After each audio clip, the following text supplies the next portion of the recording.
Salut tout le monde. Alors aujourd'hui, Salut attendez, tout le monde. je m'entends Aujourd'hui, je m'entends en salut tout le écho. monde. Je m'entends- Oh putain merde. Ok, faux départ.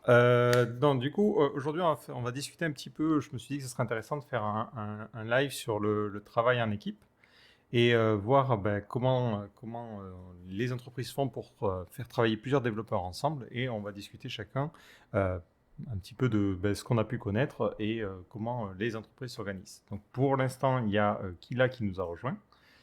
Kila, si tu peux te présenter rapidement, nous dire un petit peu ton expérience, qui tu es. Ok.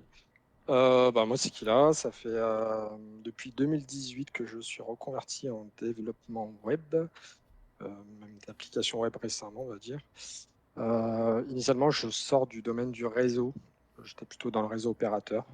Donc, voilà, c'était un métier intéressant. Et c'était pas ça. C'était pas forcément ce qui me plaisait le plus. Donc, reconversion. Et voilà, donc je suis développeur depuis, ça fait 3 ans et demi bientôt. Non, 3 ans. 3 ans bientôt. Ok. Du coup, donc de ce que tu m'as dit, tu as eu pas mal d'expérience avec des entreprises. Tu as travaillé avec des équipes d'à peu près combien de personnes? Voilà. Alors, effectivement, la première entreprise, j'ai travaillé avec une équipe bah, ça a varié en fait au cours d'année, parce que forcément, il y a des départs, des arrivées. Au début, quand je suis arrivé, on était 6, puis à la fin, on était 9. Avec un creux où on n'était que 2, en plein milieu. Donc, la D'accord, un première peu bizarre. entreprise, c'était ça. Oui, oui, c'était assez bizarre. C'était un peu l'inertie pour moi, parce qu'en plus, je venais à peine d'arriver. J'avais à peine 6 mois d'expérience. Et donc, pour monter en compétence, c'était pas forcément évident à deux. Euh, Sinon, après, la deuxième expérience, c'était une équipe de, on va dire, 4,5, puisqu'il y avait une personne qui était là par alternance, on va dire. Et la dernière équipe où je suis actuellement, dernière entreprise, on est actuellement 7 et c'est amené à grandir. Ok, c'est que quand tu dis une équipe de 9, c'était qu'avec des développeurs, ou c'était 9 avec d'autres types de profils. Alors oui, effectivement, c'était 9. Alors, principalement des développeurs, il y avait 2 tech leads dans cette première entreprise. Il y avait le team lead aussi qui en faisait partie, et puis sinon des développeurs. Ok. Et ouais, vas-y, tu voulais dire un Ouais, truc. et puis j'allais dire, oui, effectivement, hein, c'est 9, mais c'était 9 dans l'équipe dans laquelle on était affecté, parce que pareillement qu'aujourd'hui, il y avait plusieurs équipes IT, plusieurs équipes back-end, euh, comme des équipes front-end aussi. Et voilà, moi j'étais affecté à un pôle de l'IT dont l'équipe faisait 9 personnes environ. Ok. Et donc toi, tu vraiment, là, toi, tu étais en salarié, on est d'accord, hein, c'est pas freelance. Tout à fait. Ok. Tout à fait. Alors, la première entreprise complètement, dans tous les cas, j'étais salarié.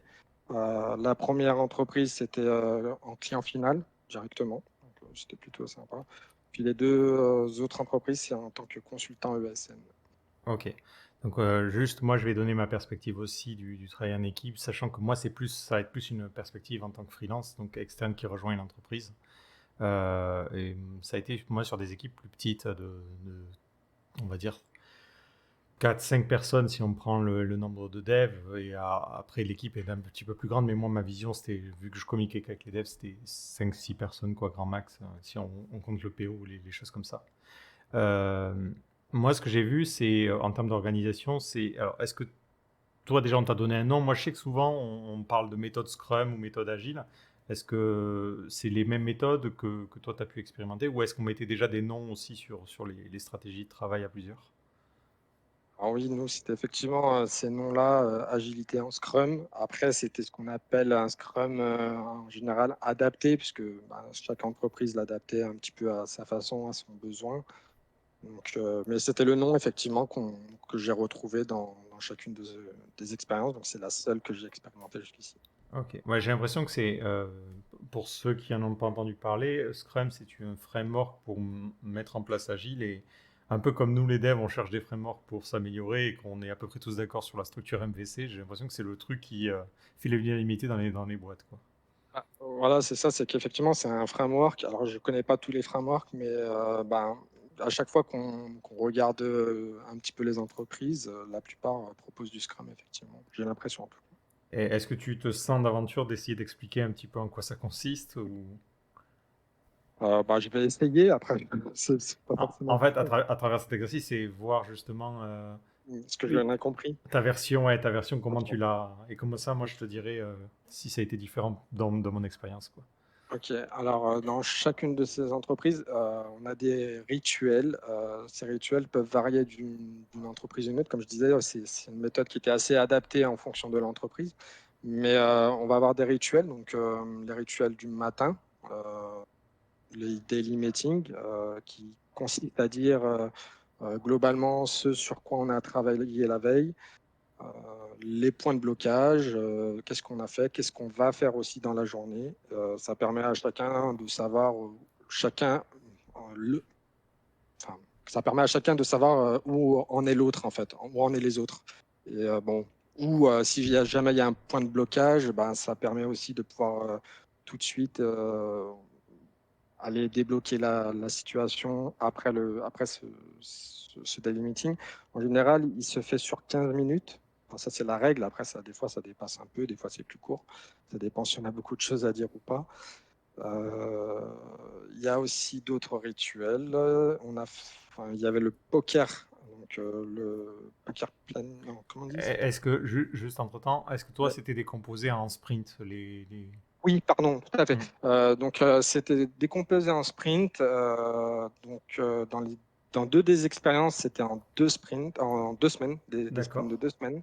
Et celle que j'ai eue entre les deux, ben, elle était de 3 semaines. Ok. Voilà. Et en fait, bah, l'intérêt, si j'ai bien compris, de cette méthodologie, c'est d'aller vers une amélioration continue. On va avoir notamment un rituel qui s'appelle la rétro, la rétrospective, et qui va permettre bah, du coup de faire un point sur le sprint passé et voir qu'est-ce qu'on peut améliorer pour être mieux dans son taf, mieux dans la productivité, mieux dans éviter les points de blocage, etc., etc. Ok. Euh, Est-ce que sur le chat, tout le monde est un peu familier avec Scrum, a compris cette définition, ou s'il y a besoin d'éclaircir des trucs, n'hésitez pas à poser des questions, et ça permettra de vous guider et de mieux vous indiquer un peu comment ça fonctionne. Mais moi, ouais, pour le coup, ça a été vraiment la même expérience que j'ai pu avoir dans les boîtes. C'était 2 semaines au niveau des sprints. Et après, donc des daily tous les matins. Et là, tu étais en train de parler du Scrum. Nous, on appelait ça le Scrum Poker ou le Poker Ouais, Planning ouais. pour évaluer le temps. C'est ça, hein, c'est pour bien évaluer le temps, enfin plutôt la complexité des différentes tâches.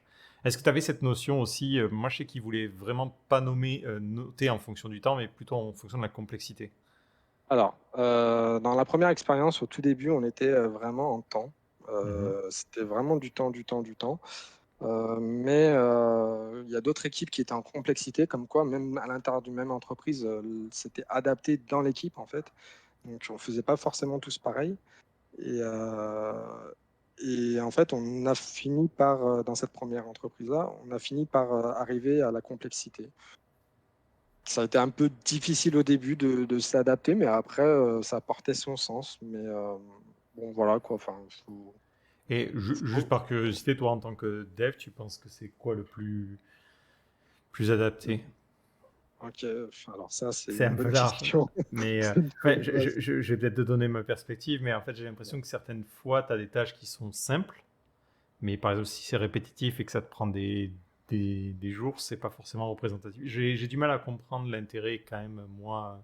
de la complexité. Ouais, ouais, Alors, en fait, dans la complexité, je pense qu'il y a le fait qu'une tâche peut être, prendre du temps.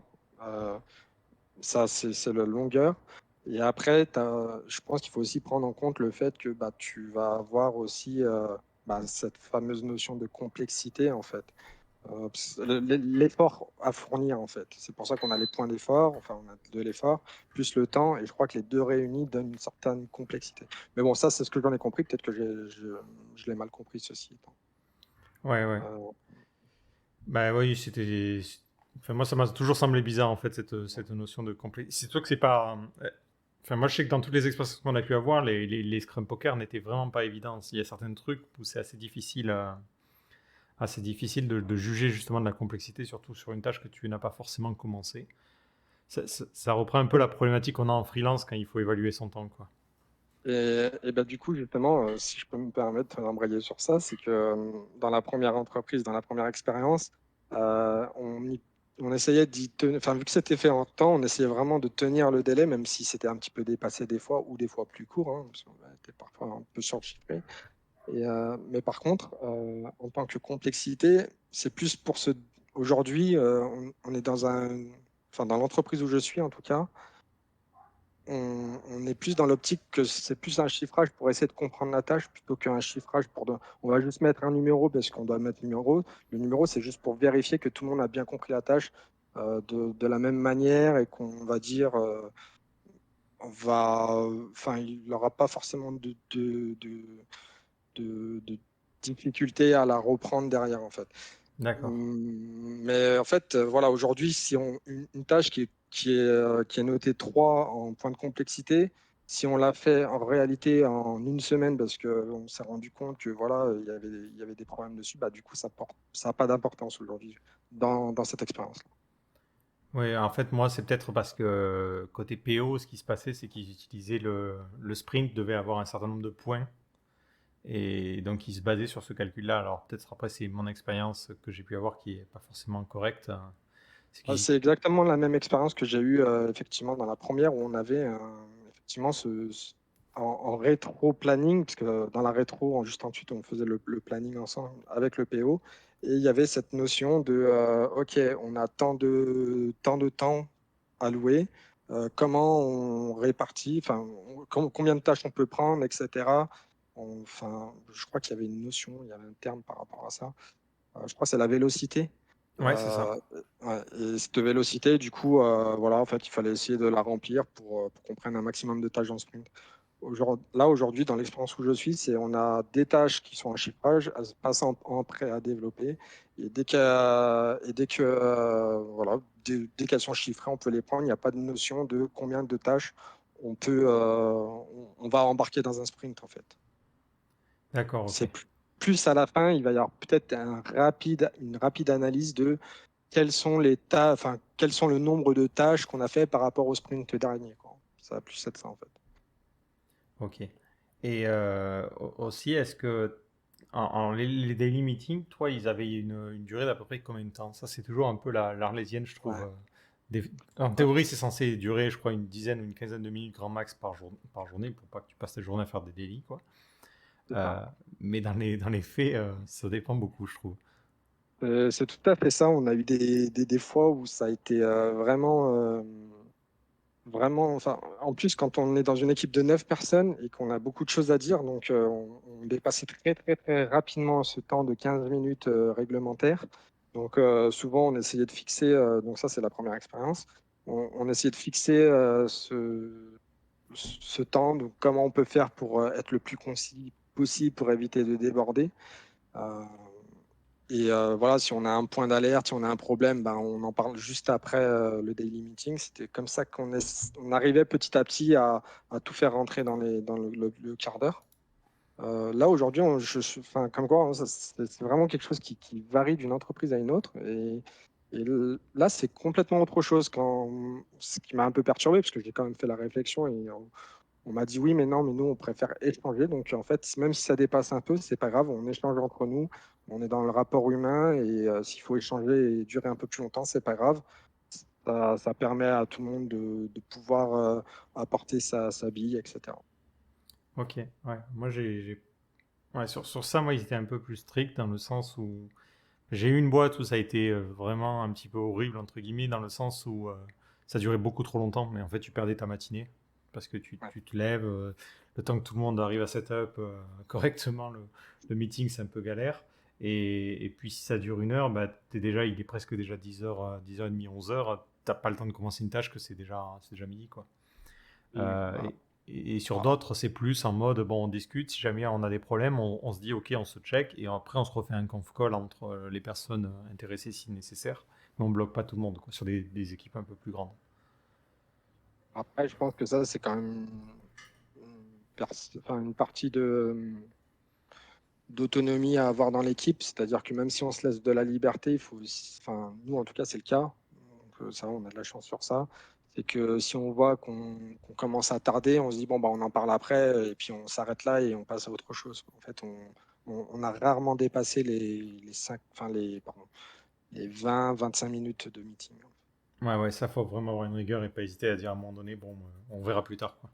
C'est ça. Sinon, tu finis ta journée à faire ça. Est-ce que vous faisiez les. Donc, il y a les Scrum Poker. Nous, on faisait ça une fois toutes les 2 semaines. Donc, ça correspond au sprint. Est-ce que toi, c'était à peu près la même fréquence? Alors, dans la première expérience, c'était effectivement une fois toutes les 2 semaines, mais précédé d'une séance de découpage qu'on appelle le split. Le split qui était là pour présenter les tâches et si jamais l'équipe pensait qu'il fallait découper la tâche que le PO ramenait, bah voilà, Mhm. c'était plus pour déjà avoir une première compréhension, découper la tâche s'il y avait besoin et le lendemain, on venait chiffrer ces tâches qu'on avait découpées la veille, sachant que c'était à peu près 1 heure et demie de découpage et 1 heure de chiffrage environ. Ok, ouais, Ah, et- c'est assez court, quoi, du coup. C'est cool. D'accord, parce que toi, c'était plus long en général. Ah, nous, alors, c'était. Alors, dans une des boîtes que j'ai fait, on n'avait pas la notion de découpage, on avait que la notion de notation, ce qui était assez long. Dans mes souvenirs, ça durait facile 2 heures. Et une autre où on avait les deux choses que tu viens de décrire dans la même conf. Et Ah là, on oui, y passait une demi-journée, quoi. ok. Donc, c'était un peu Bon, ça fait- plus. Mais c'était une fois toutes les 2 semaines, donc une fois en fin de sprint. ok. Et bah, là, dans la dernière expérience, là où je suis actuellement, c'est plutôt une fois par semaine, mais sur 45 minutes, 1 heure, je crois, en moyenne. Euh, voilà. De toute façon, vu que c'est une fois par semaine, il n'y a pas besoin d'y passer beaucoup plus de temps, en fait, je pense. Ok. Et est-ce que vous aviez aussi, alors ça c'est un autre type de réunion que moi j'ai jamais fait au final, les en fin de sprint, au moins il y a il y a un petit meeting pour établir une sorte de conclusion et voir si ça s'est Ouais. bien passé, tout ça, tout ça. Je sais plus comment il s'appelle, je crois que c'est le weekly. Ah, nous, Ouais, on ah non, appelle ça le rétro, ok. la rétrospective. Ouais. Ok, C'est c'est comme ça qu'on a appelé. Euh, oui, tout à fait. En fait, hein, dans toutes les expériences que j'ai eues, il y a une rétrospective à la fin, donc, qui durait en moyenne 2 heures. Ouais, en fait, ça dépend, parce que dans la première, on enchaînait avec la planification, vu comme j'expliquais tout à l'heure, on avait ce fonctionnement où on faisait rentrer des tâches dans le planning, donc on voyait les tâches qu'il fallait chuter. Donc le mot chuter, c'est pour dire qu'il y a des tâches qui ne sont pas terminées, qu'on va reporter dans le prochain sprint. Et du coup, il fallait vérifier quel état ils avaient, si on les avait bien mis à jour. Donc c'était assez gourmand en temps. Et voilà, donc au total, je crois que c'était 2 heures et demie à 3 heures en général, rétro plus le planning. est-ce que, vu que moi j'ai pas trop fait ça, est-ce que tu veux expliquer ce qu'est le rétro-planning justement? Enfin, Ouais, l'objectif, si tu le ok. sais, l'objectif du Ouais. rétro-planning. Alors, la rétrospective, déjà, parce que rétro-planning, c'est deux choses D'accord, réunies en ok. deux. Là, en fait c'est rétrospective plus planning, en fait. Enfin, sprint planning ou planning du sprint, je ne sais plus comment ça se nomme exactement. Donc en fait, la rétrospective, c'est vraiment faire effectivement le point sur le sprint qu'on a passé. Donc chacun va avoir sur un format en fait qui varie de sprint en sprint des choses à dire. Par exemple, on pourrait avoir un format qui dit bah, le plus simple, ça va être le plus et le moins. Qu'est-ce que j'ai pas aimé, qu'est-ce que j'ai aimé en fait. Ça, c'est le plus simple. Après, il y en a qui sont un peu plus définis. Et donc, en fait, chacun va venir noter sur, par exemple, un post-it ou alors sur Miro, si on est en télétravail, sur un post-it, tout ce qu'il a à dire, tout ce qu'il n'a pas apprécié pendant le sprint, tout ce qu'il a apprécié dans le sprint. Donc, ça peut être l'ambiance de la team, tout ce qu'on veut, hein, ça peut être plein de choses.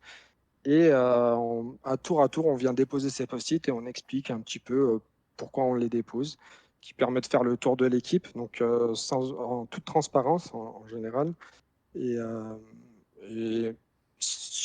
enfin, c'est surtout sur les points négatifs qu'on va venir ensuite voter pour des tickets qu'on a vraiment trouvé impactants et qu'on s'est dit, ben, il faudra peut-être un plan d'action pour éviter que ça se reproduise ou pour qu'on améliore les choses.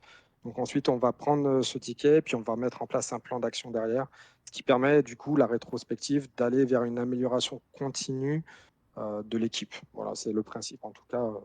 Ouais, pour le coup, de ce que je comprends, ça permet au PO, donc la personne qui s'occupe un peu de tout, d'avoir un feedback sur comment ça s'est passé et de pouvoir corriger un peu le tir ou améliorer les choses sur le truc suivant, quoi. C'est Ok. un peu ça. Alors nous, c'était pas forcément le PO, c'était plus le team lead. En fait, il y avait un peu de tout. Effectivement, il y avait le PO, il y avait le team, parce que le PO, nous, c'était vraiment la partie produit. Bah, justement, ça Euh, m'amène à la question, c'est en termes d'organisation. euh, Toi, c'était comment en fait? Enfin, moi, je sais que dans un. J'ai souvent l'impression. Enfin, je vais y arriver. J'ai souvent l'impression on a un product owner qui est aussi le team leader en fait. Moi, j'ai eu dans les expériences que j'ai pu faire, il y en a souvent, on n'a pas eu cette séparation vraiment entre les deux. Est-ce que toi, ça a été le cas et est-ce que tu peux redéfinir un peu rapidement les personnes qui justement gèrent ce travail en équipe? Parce qu'il y a vraiment des personnes qui sont là pour faire en sorte que ça fonctionne bien, quoi. ouais. Alors, nous, enfin, dans la première expérience, c'était vraiment découpé. On avait vraiment le team lead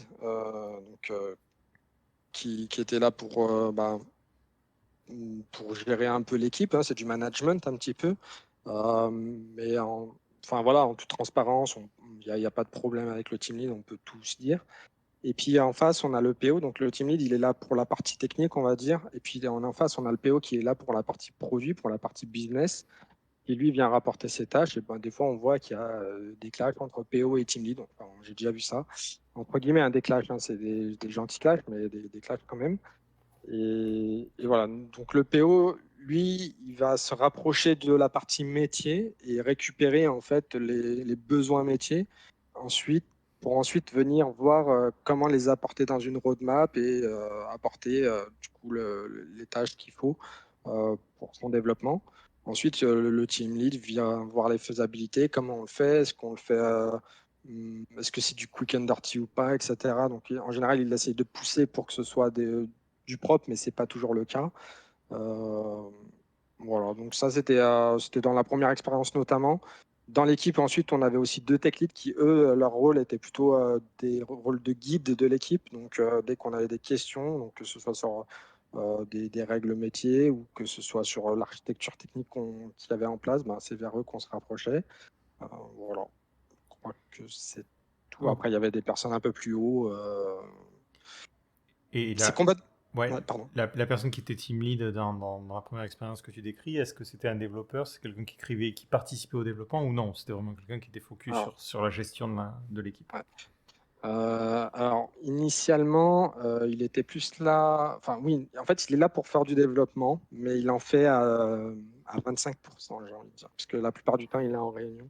Ouais. Donc, ouais, il va vraiment beaucoup participer à beaucoup de réunions pour, s'il y a des besoins techniques ou autres, ben, il est là. Mais par contre, oui, il doit faire du dev quand même à 20% en général. À minimum 20-25%, je ne sais plus exactement.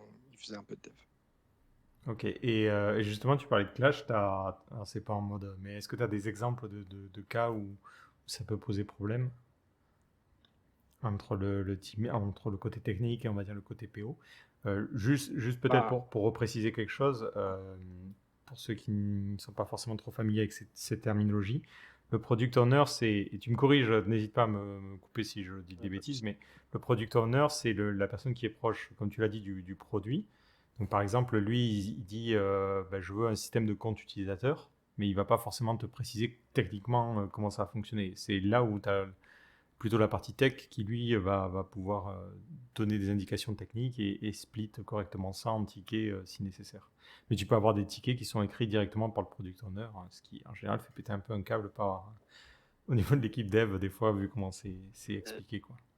et ben, en fait, c'était Alors, c'était un peu ça, mais un petit peu tourné différemment. Effectivement, le product owner, lui, il a plus des besoins fonctionnels. Donc, en fait, la partie technique, comment on va le mettre en place, il n'en sait pas forcément beaucoup, sauf s'il a déjà fait du dev avant, ce qui n'est pas impossible. Euh, Par contre, oui, du coup, alors c'était pas le team lead, c'était plus, il se rapprochait plus des tech leads pour le coup, pour venir les aider sur la rédaction des tickets des tâches à faire. Donc en fait, concrètement, c'est quand même le PO qui l'écrivait, mais avec l'aide des tech leads en fait. D'accord, ok, ouais, ouais, c'était un truc bien mélangé. Parce que Ouais. aussi dans la nature des tickets, moi j'ai eu des choses assez différentes en expérience. J'ai eu des tickets qui étaient vraiment des user stories, où là on a une description purement factuelle de comment fonctionne la feature. Donc typiquement c'était je remplis ce champ, j'appuie sur ce bouton et je dois avoir ce résultat-là. Et Ok. après j'ai eu d'autres boîtes où c'était vraiment des trucs un petit peu plus techniques. Décrit plus d'un côté développeur. Est-ce que toi, tu Ouais. as eu ce mélange-là? Est-ce que tu as noté des manières de définir les tickets Ouais. C'est très très différent dans toutes les. Effectivement, ça a été hyper différent dans chacune des expériences, mais principalement la première et la dernière. Celle du milieu, je vais pas forcément beaucoup en parler, parce que bah, c'était plus le développement d'un e-commerce et du coup, bah, c'était, on va dire, c'était du pseudo Scrum, c'était pas forcément de l'agilité, c'était un peu plus un mélange de cycle en V, plus on faisait semblant d'avoir un peu d'agilité, et c'était pas vraiment ça en fait. Ok. Mais concrètement, dans la première, je me souviens plus de la question. Désolé. Attends, j'en profite juste pour lire ce qu'a dit Ludstig. Il dit le PO crée le user story principal si l'on est dans la catégorie d'une équipe. Mais dans tous les cas, c'est les devs qui définissent les étapes, effectivement. Ouais. Ah Euh, oui, je me souviens de la question. Ouais, alors effectivement, c'est un petit peu ce qu'on avait, mais c'était pas vraiment le. Alors, on avait la partie fonctionnelle qui était amenée effectivement par le PO, et puis après, les tech leads étaient là pour apporter des précisions sur certaines faisabilités, sur comment au mieux l'apporter. Après, c'était vraiment. Enfin, il y avait des fois des tâches qui étaient tellement compliquées que pour éviter de trop perdre du temps, ben, soit un tech lead, soit un dev allait créer une spécification technique de la tâche en fait, avant même de l'apprendre. Ce qui permettait à la personne de l'apprendre de savoir comment elle allait faire. Mais la plupart du temps, ça c'est des cas vraiment extrêmes, mais la plupart du temps, c'est quand même le dev qui vient apporter, bah, qui vient faire ce qu'il a à faire de sa manière. Après, de toute façon, c'est review derrière, donc on en reparlera sûrement après. Mais c'est review, il y a une équipe derrière qui suit, donc voilà, c'est jamais lâché dans la nature. ok, ouais, ouais. Oui, désolé, j'ai dit équipe au lieu de Epic. Yep. Petite, petite erreur de ma part. Euh, et est-ce que. Alors, après, il y a aussi, en termes de planning, est-ce que vous avez été souvent en retard ou plutôt en avance au niveau des projets? Moi, j'ai quand même été étonné vraiment de la capacité des gens à évaluer les choses parce que très souvent, finalement, on arrive à faire les choses à temps. Ouais. Moi, j'ai pas eu trop de projets où on a eu à un moment donné où on était vraiment complètement aux fraises. Mm. Ouais. Bah, non, moi je suis d'accord avec ça. On n'a pas forcément eu beaucoup de retard. En fait, on en avait systématiquement, mais je sais pas quoi, une tâche, et puis c'était pas forcément la plus importante parce qu'elles étaient priorisées, donc Mm. c'était pas forcément très grave si elle était shootée comme pour reprendre qu'elle repasse dans le sprint suivant. Donc voilà, enfin non, c'est vrai qu'on n'a pas énormément eu de retard et c'était assez étonnant, mais on en avait quand même un petit peu de temps en temps et bon après on arrivait à l'expliquer parce qu'il y avait aussi dans l'équipe une gestion de maintenance qui n'était même pas de la TMA, c'était vraiment une gestion de maintenance donc Ok. sur le feu direct, quoi. Alors, là, je sais que je vais m'éloigner un petit peu du truc, mais alors, je sais pas quelles études toi tu as fait, Ouais. mais vu que tu as dit que tu as commencé sur le télécom, je suis pas sûr que ça soit.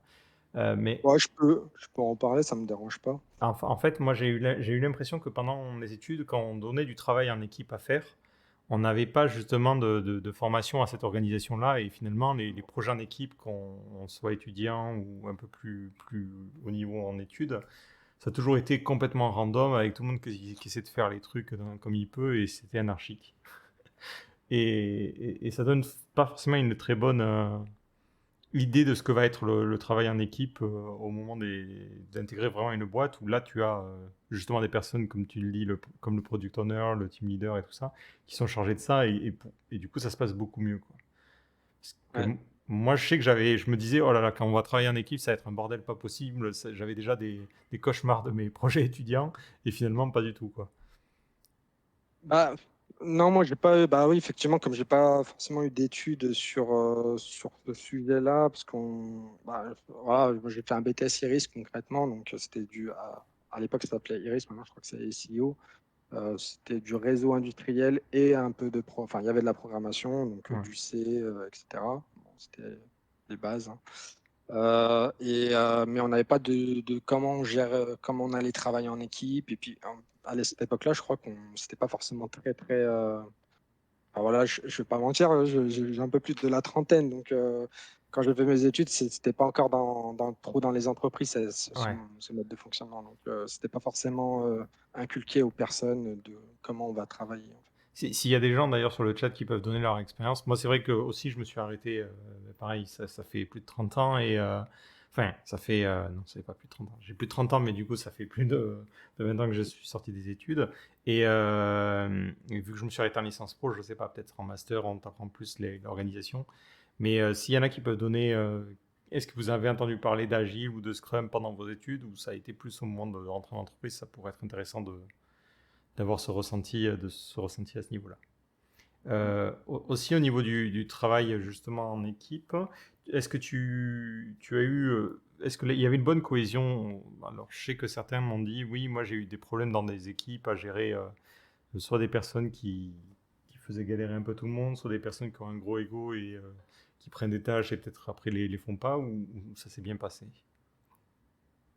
De manière générale, ça s'est plutôt bien passé. Après, il peut y avoir de temps en temps des petites tensions quand on est en désaccord. Et ça, c'est peut-être un petit peu la contrainte du travail en équipe, j'ai envie de dire, mais il faut savoir être ouvert, ce qui n'est pas forcément le cas de tout le monde, malheureusement. Et Mm. puis même moi, ça m'arrive des fois de me braquer, mais après j'arrive à prendre les choses avec plus de douceur.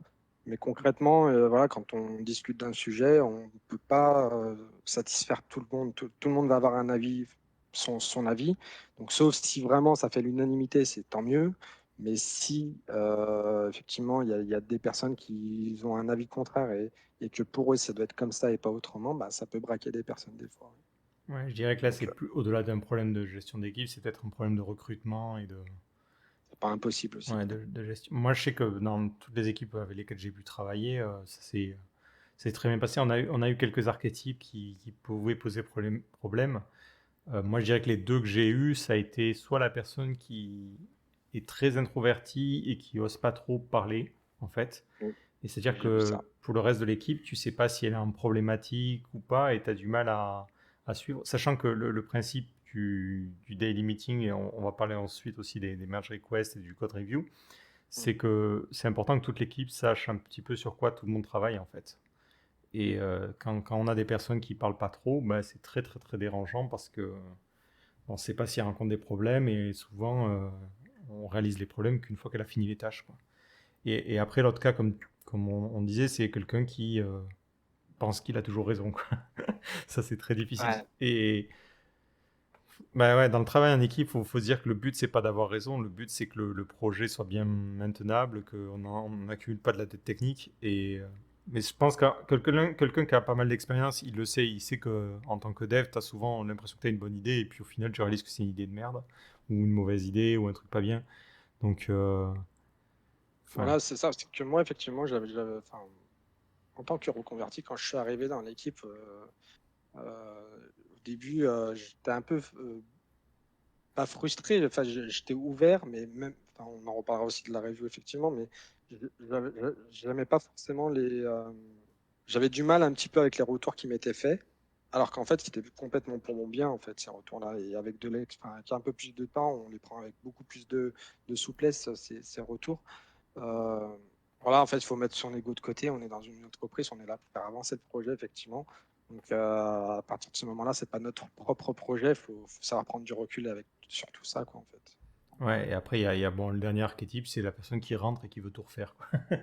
Ah Qui dit, oui, oui, qui, tout à fait. qui dit, ah ouais, moi je veux utiliser cette techno, j'utilise cette techno, alors que le truc est pas, voilà.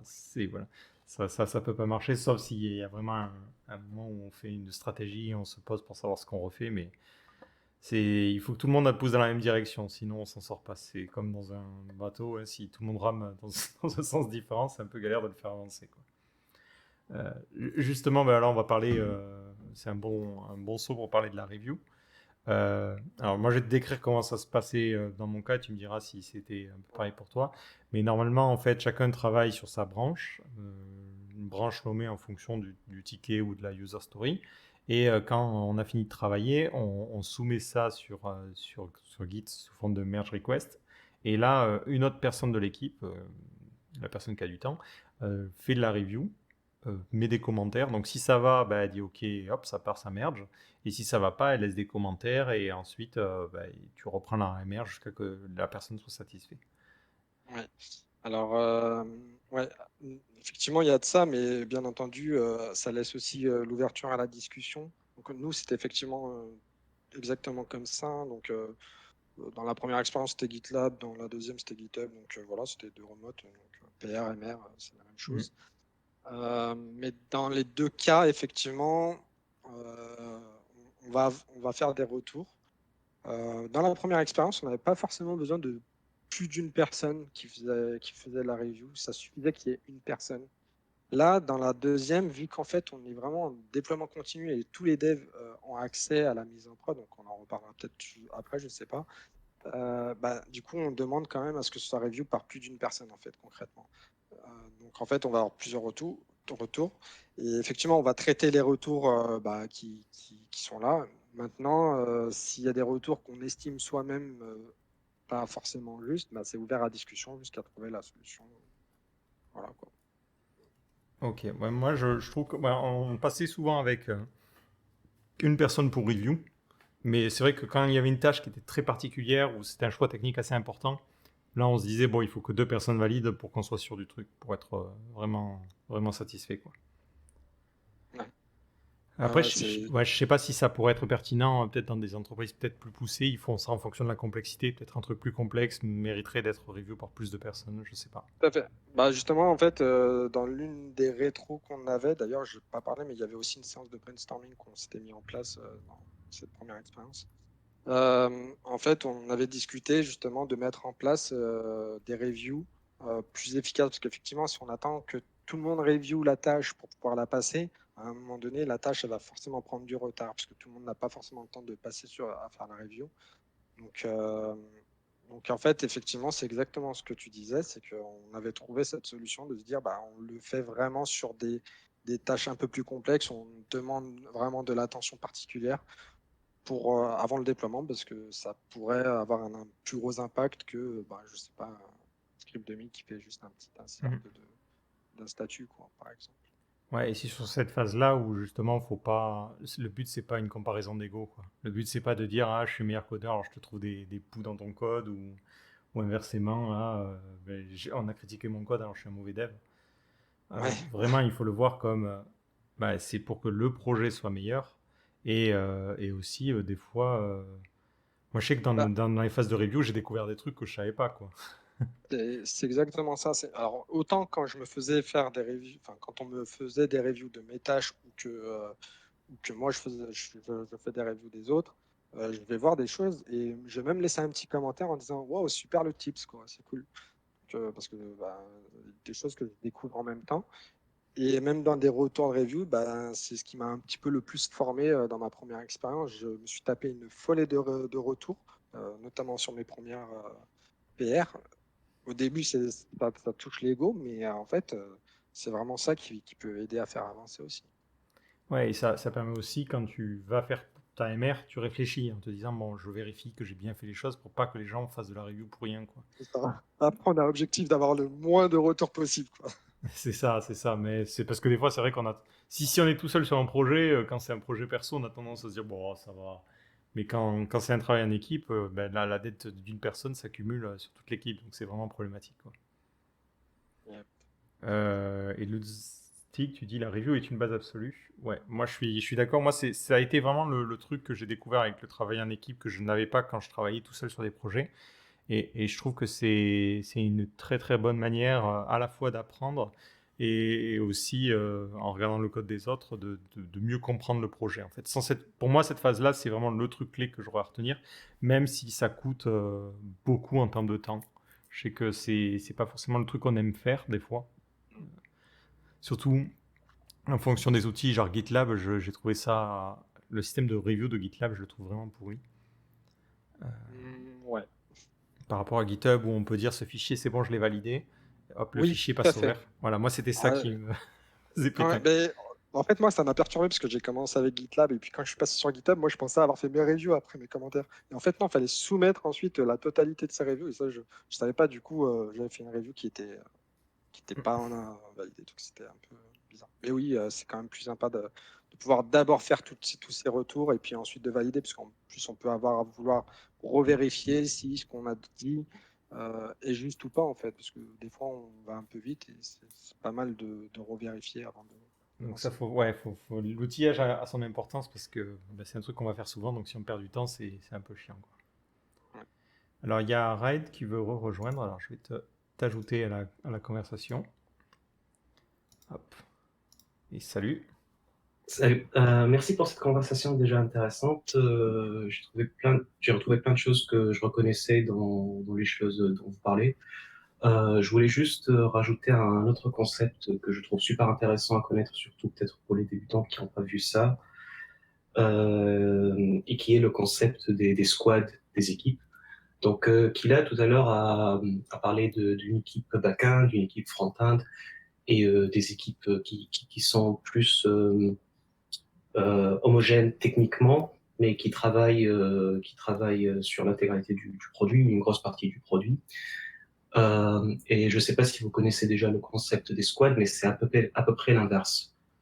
Donc, le squad, c'est vraiment une sous-équipe dans l'entreprise qui, elle est multidisciplinaire, multitechnologie. Donc, on trouve des back-ends, des front-ends, des ops, des gens qui travaillent sur le mobile, les différentes plateformes, etc. Ok. Et ces équipes-là, en fait, elles sont autosuffisantes, s'autogèrent et généralement, ils prennent une ownership sur une sous-partie du produit. C'est-à-dire que si on est dans l'e-commerce, par exemple, on aura un squad qui va s'occuper de la recherche, un squad qui va s'occuper de la vente, un squad qui va s'occuper de la pré-vente, etc. Et j'ai trouvé ce genre de travail-là super intéressant parce qu'on a beaucoup plus d'interaction et d'ownership avec toutes les différentes parties de la stack et finalement on se focus plus quand on travaille dans une équipe sur le produit et non pas la partie technique. Euh, Je te coupe, mais c'est une organisation qui est au niveau de toute la boîte où tu as l'organisation classique avec une équipe front, une équipe back, plus des squads, où c'est vraiment toute l'entreprise qui fonctionne avec ce système de squad. c'est toute l'entreprise qui fonctionne comme ça. Au fait, c'est un concept que Spotify, ils ont commencé quand ils sont partis dans leur partie scale-up. Donc, quand ils sont partis de la partie startup et quand ils ont levé beaucoup de fonds et qu'ils ont commencé à recruter pas mal de monde. Donc, pour donner de l'autonomie à leurs ingénieurs et pour ne pas créer des bottlenecks dans leur process, ils ont dit que chaque équipe, elle est autonome, elle livre quand elle veut, elle livre comme elle veut, elle fait ses process à elle, et c'est toute la boîte qui est organisée comme ça. D'accord, mais ouais, j'imagine qu'il faut quand même avoir une boîte qui fonctionne sur un projet qui a un port microservice. Sinon, tu vas avoir du mal à. Clairement. Après, il y a une loi que j'ai oublié le nom qui dit que la stack technique, c'est une représentation de l'organisation des personnes dans la boîte.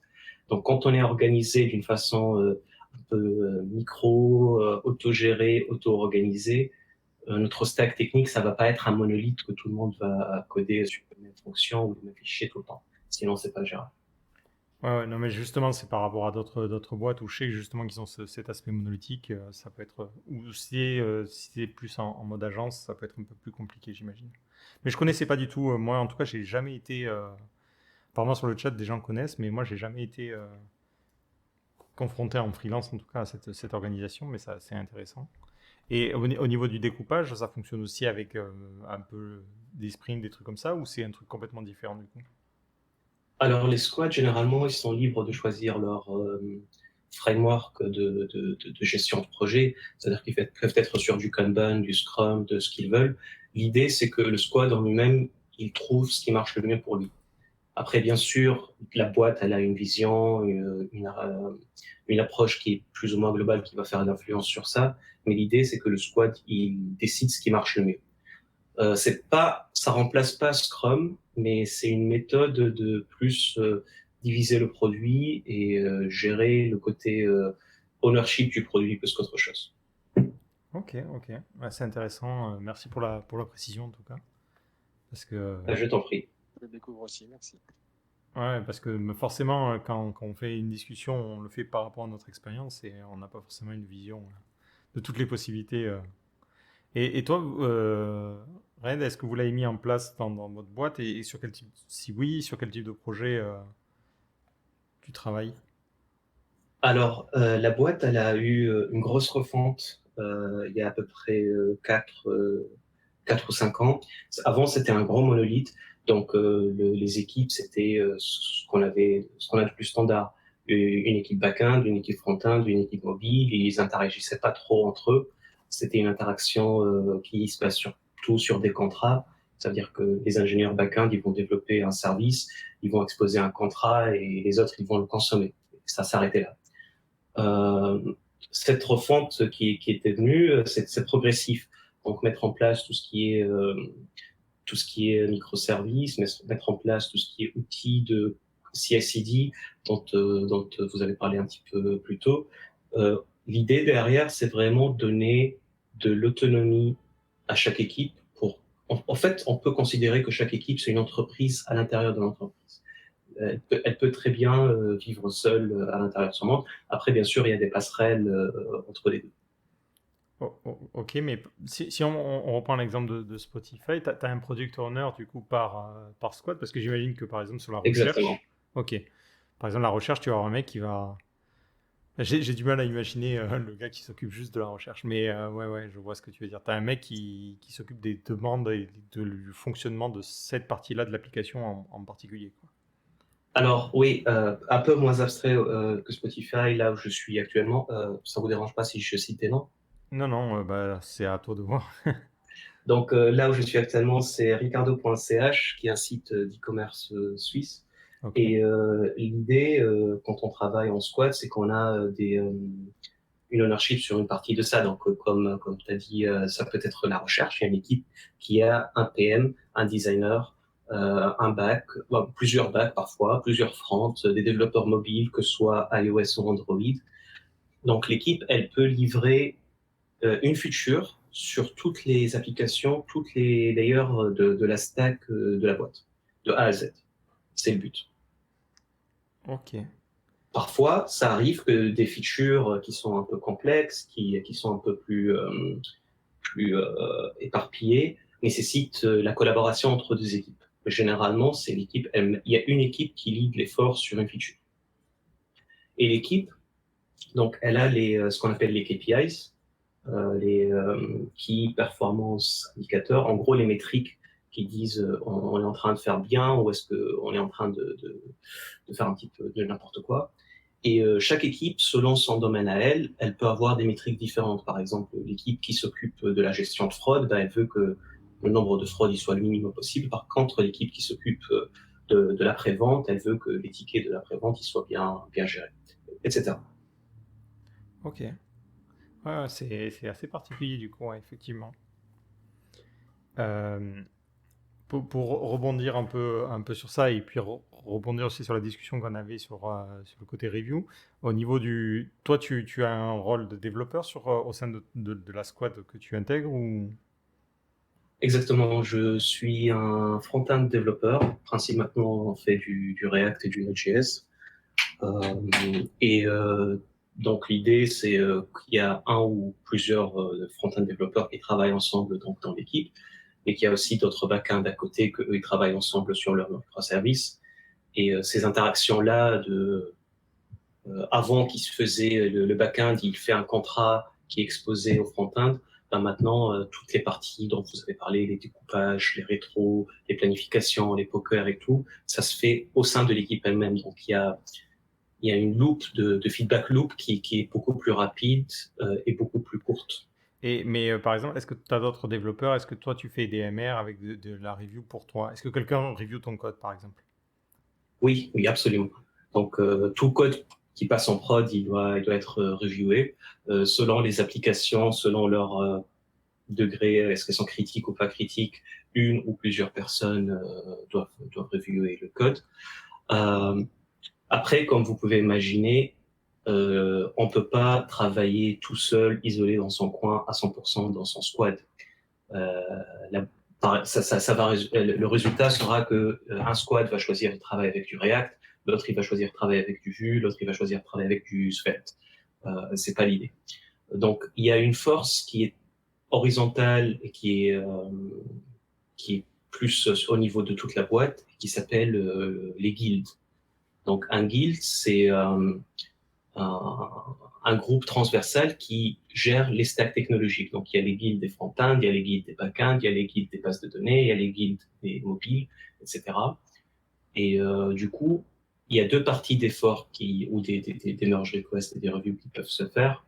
Il y a la partie à l'intérieur du squad, parce que c'est du métier, on travaille sur le produit, donc c'est le reste de ton squad qui va faire les reviews. Et il y a la partie, par exemple, librairie commune ou des composants qui sont plus abstraits, plus partagés à travers la boîte. Et là, c'est le guide qui va faire le review pour toi. Ok, ok. Ah, c'est quand même, il y a il y a une terminologie. D'ailleurs, sur ça, à la fois pour Scrum et cette méthode-là, euh, la terminologie, ça vous perd pas des fois?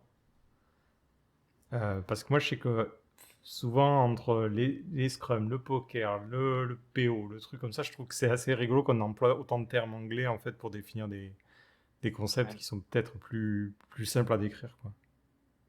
Bon, après, pour être honnête, quand on est depuis un moment dans l'équipe, ça va, en fait, on s'y habitue.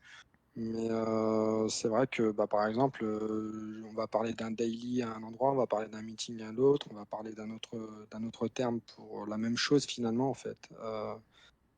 C'est vrai que ça varie, mais sinon, en soi, c'est pas. Enfin, si ça a toujours à peu près le même format, c'est pas perturbant. À partir du moment où bah, on a appris le framework au moins une fois, ça devrait pas être perturbant par la suite. Ok, ouais, ouais. Après, effectivement, j'ai fait le tour de pas mal de boîtes, les termes changent, mais les principes de base restent les mêmes. Après, les boîtes, ils font du Scrum un petit peu fait maison à la mesure de ce qu'ils font. Mais les rétros, c'est les rétros, les stand-up, c'est les stand-up, les découpages, c'est les découpages. Après, on change de nom, ça reste pareil. Ok. Et en parlant du coup des expériences peut-être passées, est-ce que vous avez eu des cas où vraiment le truc n'était pas organisé? Parce que je pense que ça peut être intéressant de voir est-ce qu'il y a des entreprises ou à travers nos expériences des choses qu'il ne faut pas mettre en place parce que ça ne fonctionne pas.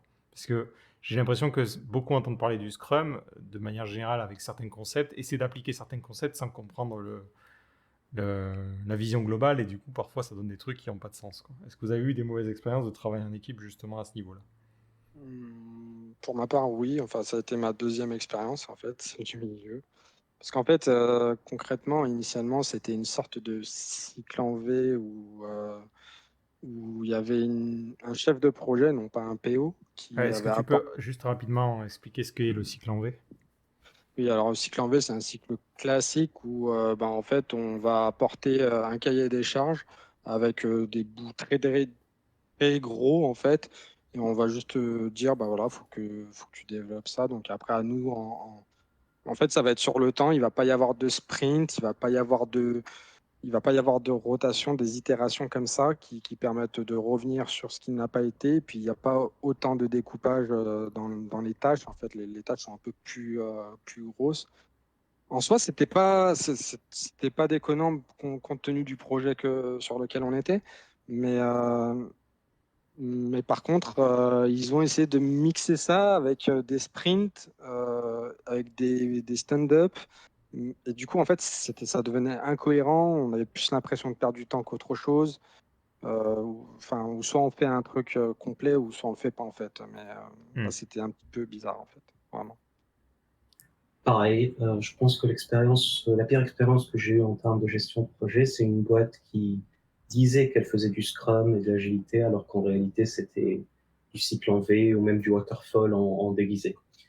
Donc, on avait tous les rituels qu'il fallait, mais en gros, les specs, elles arrivaient en un gros lot. On devait développer pendant plusieurs semaines, voire plusieurs mois, et après on livrait, après le client testait, et après un mois plus tard, on avait des retours, et on refait la boucle. D'accord, ok. Donc, le fait de masquer ça, c'est ce qui était le plus frustrant.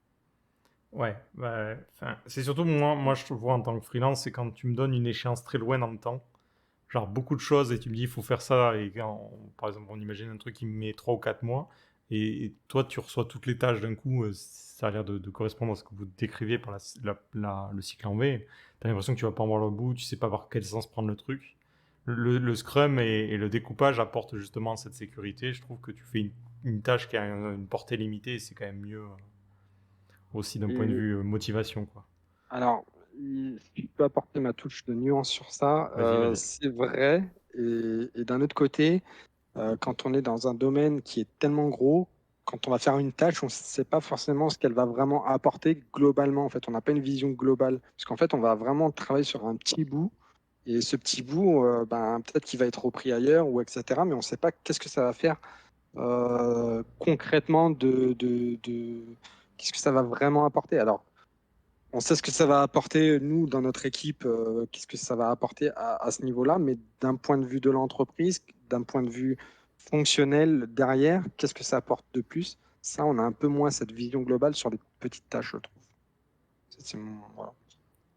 Je pense que ce qui manquerait, donc peut-être, pour pallier à ça, je sais pas, moi, c'est des roadmaps un peu plus détaillés pour qu'on sache vraiment où on en est, ou est-ce qu'on on ferait pas, je sais plus, il y avait je sais plus comment ça s'appelle, il y a un tableau, c'est pas du comment, mais c'est un tableau qui permettait justement de découper, qui font souvent ça en cycle en V, mais qui permettrait de voir en fait où est-ce qu'on place les tâches dans le fil en fait, pour voir où on en est en fait, concrètement.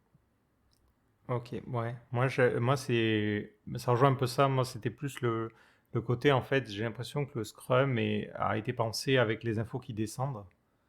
Et c'est le product owner qui va découper les tâches et tout. Et moi, dans les expériences que j'ai pu faire, on n'était pas trop consulté, en fait, en tant que développeur en bas de l'échelle sur la stratégie ou qu'est-ce qu'on pourrait mettre en place ou telle fonctionnalité. C'est comme si tout avait été décidé avant et donc ça peut être un peu frustrant des fois aussi. Effectivement. Alors, l'un des avantages que j'ai vu en travaillant en squad par rapport à un travail un peu plus classique, comme a été décrit plus tôt, c'est que le squad, il y a une phase qu'on appelle de l'idéation. Donc, le squad, il trouve les idées à proposer au PO. D'accord. Et ensemble, on connaît notre produit, on connaît notre domaine métier, on connaît ce qui marche et ce qui marche pas, et on va proposer dans le produit parce qu'on est investi dans le produit aussi. C'est tout l'intérêt d'avoir un focus sur une sous-partie de tout un produit que de travailler sur l'intégralité de la chose. Ouais, faut se dire ça. Moi, dans toutes les expériences que j'ai pu faire, en tout cas, bon, j'imagine que c'est pas le cas de tous les développeurs, mais moi, j'ai toujours été investi dans le projet. C'est-à-dire que je me dis, tiens, j'ai envie que le projet marche. Et ça peut être frustrant si on te fait faire des trucs où toi, tu te dis, ça aide pas le produit, en fait. Après, en freelance, c'est souvent plus difficile. J'ai toujours travaillé en interne sur les projets et j'ai travaillé avec des freelances et généralement, les freelances, ils travaillent sur un projet bien défini dans le temps, sur des périodes qui sont assez courtes, avec des objectifs qui sont assez déterminés avant même qu'on les ramène à l'intérieur de l'équipe. Donc, je pense pas que c'est le même investissement, qu'on soit interne ou freelance. Alors, je je sais pas, moi j'ai déjà vu des freelances qui pouvaient durer une certaine durée dans les équipes. Il y en a qui sont là depuis bientôt plus de 2 ans. Donc concrètement, ça dépend vraiment peut-être de l'entreprise et de ce qu'il a comme vision dans l'intégration du freelance en fait. Ouais, moi je remarque, bon, si tu me fais durer 4 semaines, forcément je vais pas trop avoir le temps. Mais sur les missions, dès que ça dure plus de 2 mois, enfin, moi personnellement, je sais que je m'investis et je suis bien intégré dans les équipes, quoi. C'est ce qu'il faut se dire aussi pour les personnes qui sont freelance et qui seraient amenées à travailler en équipe. Finalement, on n'a pas tant de différence que n'importe quel autre membre de l'équipe. Vous êtes vraiment intégré et très rapidement, avec ce côté daily et tout ça c'est très intéressant, on se sent être dans l'équipe, quoi. Donc, ouais, Et puis on se sent aussi écouté lors soit des daily, soit des rétros, parce qu'on peut parler en fait, on peut dire notre point de vue et sur beaucoup de choses, donc c'est assez transparent et ça c'est vraiment un format qui m'a plu moi en tout cas. mais après, ouais, pour rejoindre ce qu'a dit Raed, oui, si j'arrive à la phase où ils ont déjà commencé, déjà splitté, forcément, je vais pas participer au projet, quoi. Enfin, à la partie stratégie du projet, parce que c'est pas mon rôle non plus. Je suis externe, je suis là pour aider la vélocité du projet. Donc, en ce sens, c'est un petit peu différent. Juste pour rebondir sur une question que j'ai trouvé, une remarque plutôt que je trouvais super intéressante dans le chat, par rapport au squad et la visibilité par rapport à la direction de l'entreprise. Donc, effectivement, quand on travaille en squad et on est un petit peu isolé dans son monde, la direction, elle a moins de visibilité sur ce que font les équipes. Et l'idée, c'est que tous les X sprints, les équipes elles vont présenter ce qu'elles ont fait pour toute la boîte, en fait. Là, Ricardo, on le fait tous les 6 semaines. Toutes les 6 semaines, on a 2 jours où tout le monde se met ensemble pour montrer pas les choses techniques. Si j'ai changé la base de MySQL à Postgre, ça intéresse personne, mais plutôt les choses qu'on a ramené de la valeur ajoutée au côté utilisateur, ce qui intéresse plus la direction. Donc il y a ce côté-là aussi, il y a vraiment un travail de plus à rajouter pour surcommuniquer, rajouter encore plus de visibilité et faire en sorte que tout ce qui se fait à l'intérieur du squad soit accessible et visible de l'extérieur. Moi, je sais qu'on Ça, avait. Ah, ouais, vas-y. ouais, j'allais dire, ça revient à ce que disait Lustig dans le chat, c'est pour aussi une sorte de démo en fait, quelque part où on vient montrer ce qu'on a fait, mais d'un point de vue technique ou fonctionnel en fait, non? Exactement. Après, oui, les squads, ils ont aussi leur démo qui est plus orienté. Pardon, les squads, ils ont leur démo qui est orienté produit et les guildes, ils ont leur démo qui est orienté technique. Donc, si j'ai fait quelque chose de super sympa avec du React et du Next.js, etc., je vais pas montrer ça à mon PO parce que lui, il est plus intéressé par ce que l'utilisateur il va utiliser. Mais par contre, pour les autres développeurs, côté, euh, côté guilde, ça peut être intéressant. Donc, il faut savoir viser son public. Et le point que je voulais relever, c'est qu'il faut communiquer. Et si on communique et on communique tout le temps et on communique d'une façon très ouverte, ça veut dire pas de message privé généralement entre l'équipe, tout se passe sur des channels publics, même si on veut parler à une seule personne, c'est pas grave. On met sur public et ça rajoute de la visibilité. Et généralement, il y a des personnes qui disent ah oui, mais j'ai vu ça avant, donc je peux contribuer. Ouais, ce côté démo technique, moi, c'est vrai que je l'avais eu.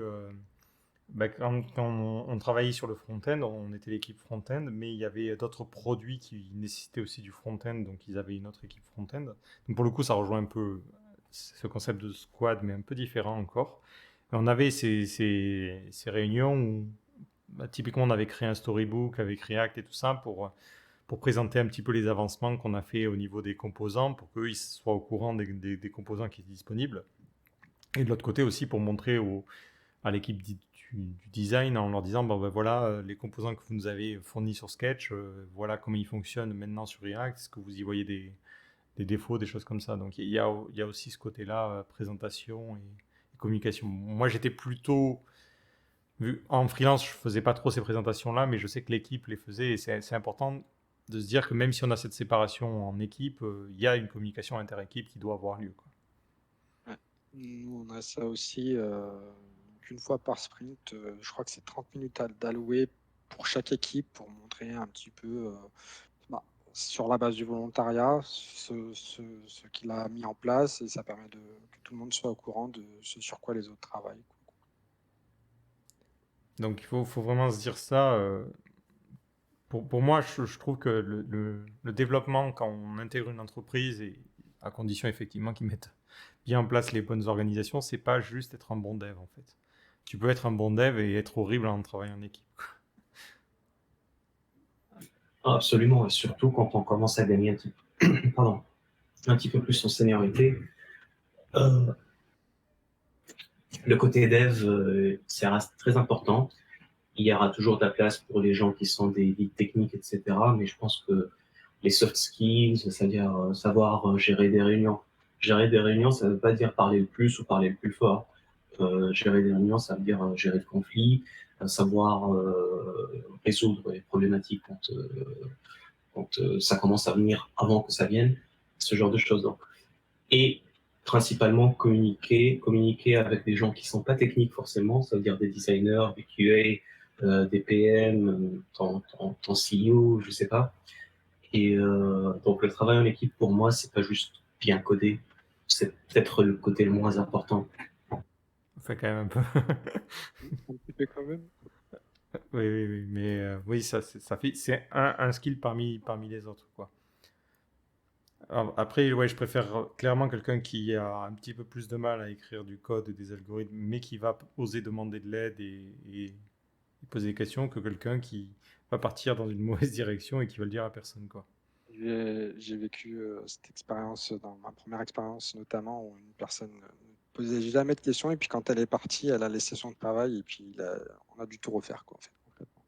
C'était dommage parce qu'il nous disait jamais rien en fait, et quand il avait des problèmes, il nous alertait jamais, et c'était très problématique en fait. Ouais, faut vraiment pas hésiter. Si vous êtes un petit peu plus junior et que vous intégrez une entreprise, pensez pas que les autres sont méchants. Et au contraire, on préfère avoir quelqu'un qui dise à un moment donné, ah, je sais pas comment faire ça, plutôt que quelqu'un qui dit, tiens, je vais essayer de faire ça en forçant. Et puis au moment de la review, on va passer des heures à expliquer pourquoi ça va pas et des choses comme ça, quoi. Faut vraiment pas hésiter, quoi. Ouais, c'est ça. C'est ce que disait Siska. On le voit au moment de la review. Mais si c'est une tâche un peu compliquée qui met 3 jours pour la faire et que tu vois au moment de la review qu'il n'y a rien qui va, on a perdu quand même au sein de l'équipe 3 jours de travail pour rien, quoi. Nous, on avait eu notamment le cas où on avait un très gros projet, un très gros tournant, où il fallait aller un petit peu en mode spéléologie. On allait choper un peu des choses du legacy pour essayer de le remettre dans dans la nouvelle archi. Et puis en fait, on s'est rendu compte que on n'avait pas trop le choix, parce qu'on avait une deadline par rapport au business qui était hyper courte. Et du coup, c'était un peu, on était rentré un peu en mode un cycle en V, entre guillemets. C'est dommage, mais puis la personne, elle posait pas de questions, donc elle a fait sa tâche tout le long, donc qui a duré ça a duré peut-être 3 semaines, un mois, je sais pas exactement. Ça a duré un certain temps, et puis quand elle a fourni sa tâche, elle fait sa tâche, fait je sais pas combien de lignes, je sais pas combien de fichiers. Autant dire que c'est pas forcément évident de se rendre compte qu'il faut tout reprendre, quoi, à ce moment-là. Red, tu voulais rajouter un truc tout à l'heure parce que je sais que tu avais commencé. Oui, je voulais juste dire que si on est junior ou on est alternant, faut pas prendre les critiques du code comme critique personnelle. Personnellement, quand je fais des reviews, j'essaie d'être un peu plus soft avec les plus juniors, en disant avant, ouais, ce que tu as fait c'est bien, etc. La feature elle marche bien, par contre il y a X, Y et Z à améliorer ou à fixer. Par contre, quand c'est des profils un peu plus seniors, j'hésite pas à aller directement dire pour l'accepter, tu dois faire X, Y et Z. Et la différence, c'est que je trouve souvent que plus on est junior, plus on rattache de la valeur, notre valeur personnelle à la valeur de notre code. C'est absolument pas ce qu'il faut faire. Le code, c'est juste un produit. C'est quelque chose qui va être effacé dans très peu de temps parce que ça bouge tout le temps. Et si on dit que le code n'est pas bien, ça ne veut pas dire que nous, on n'est pas bien. Il faut l'accepter comme. Oui, surtout que dans la review, si on en fait pas mal, on va être factuel. C'est-à-dire que on va pas écrire un roman pour expliquer un truc. On dira par exemple enlève cette ligne ou change, enfin la logique. Donc ça va être, enfin je sais pas vous, mais moi c'est souvent de l'impératif. Donc c'est vrai que ça peut être compris comme un peu violent, mais c'est pas du tout le cas, quoi.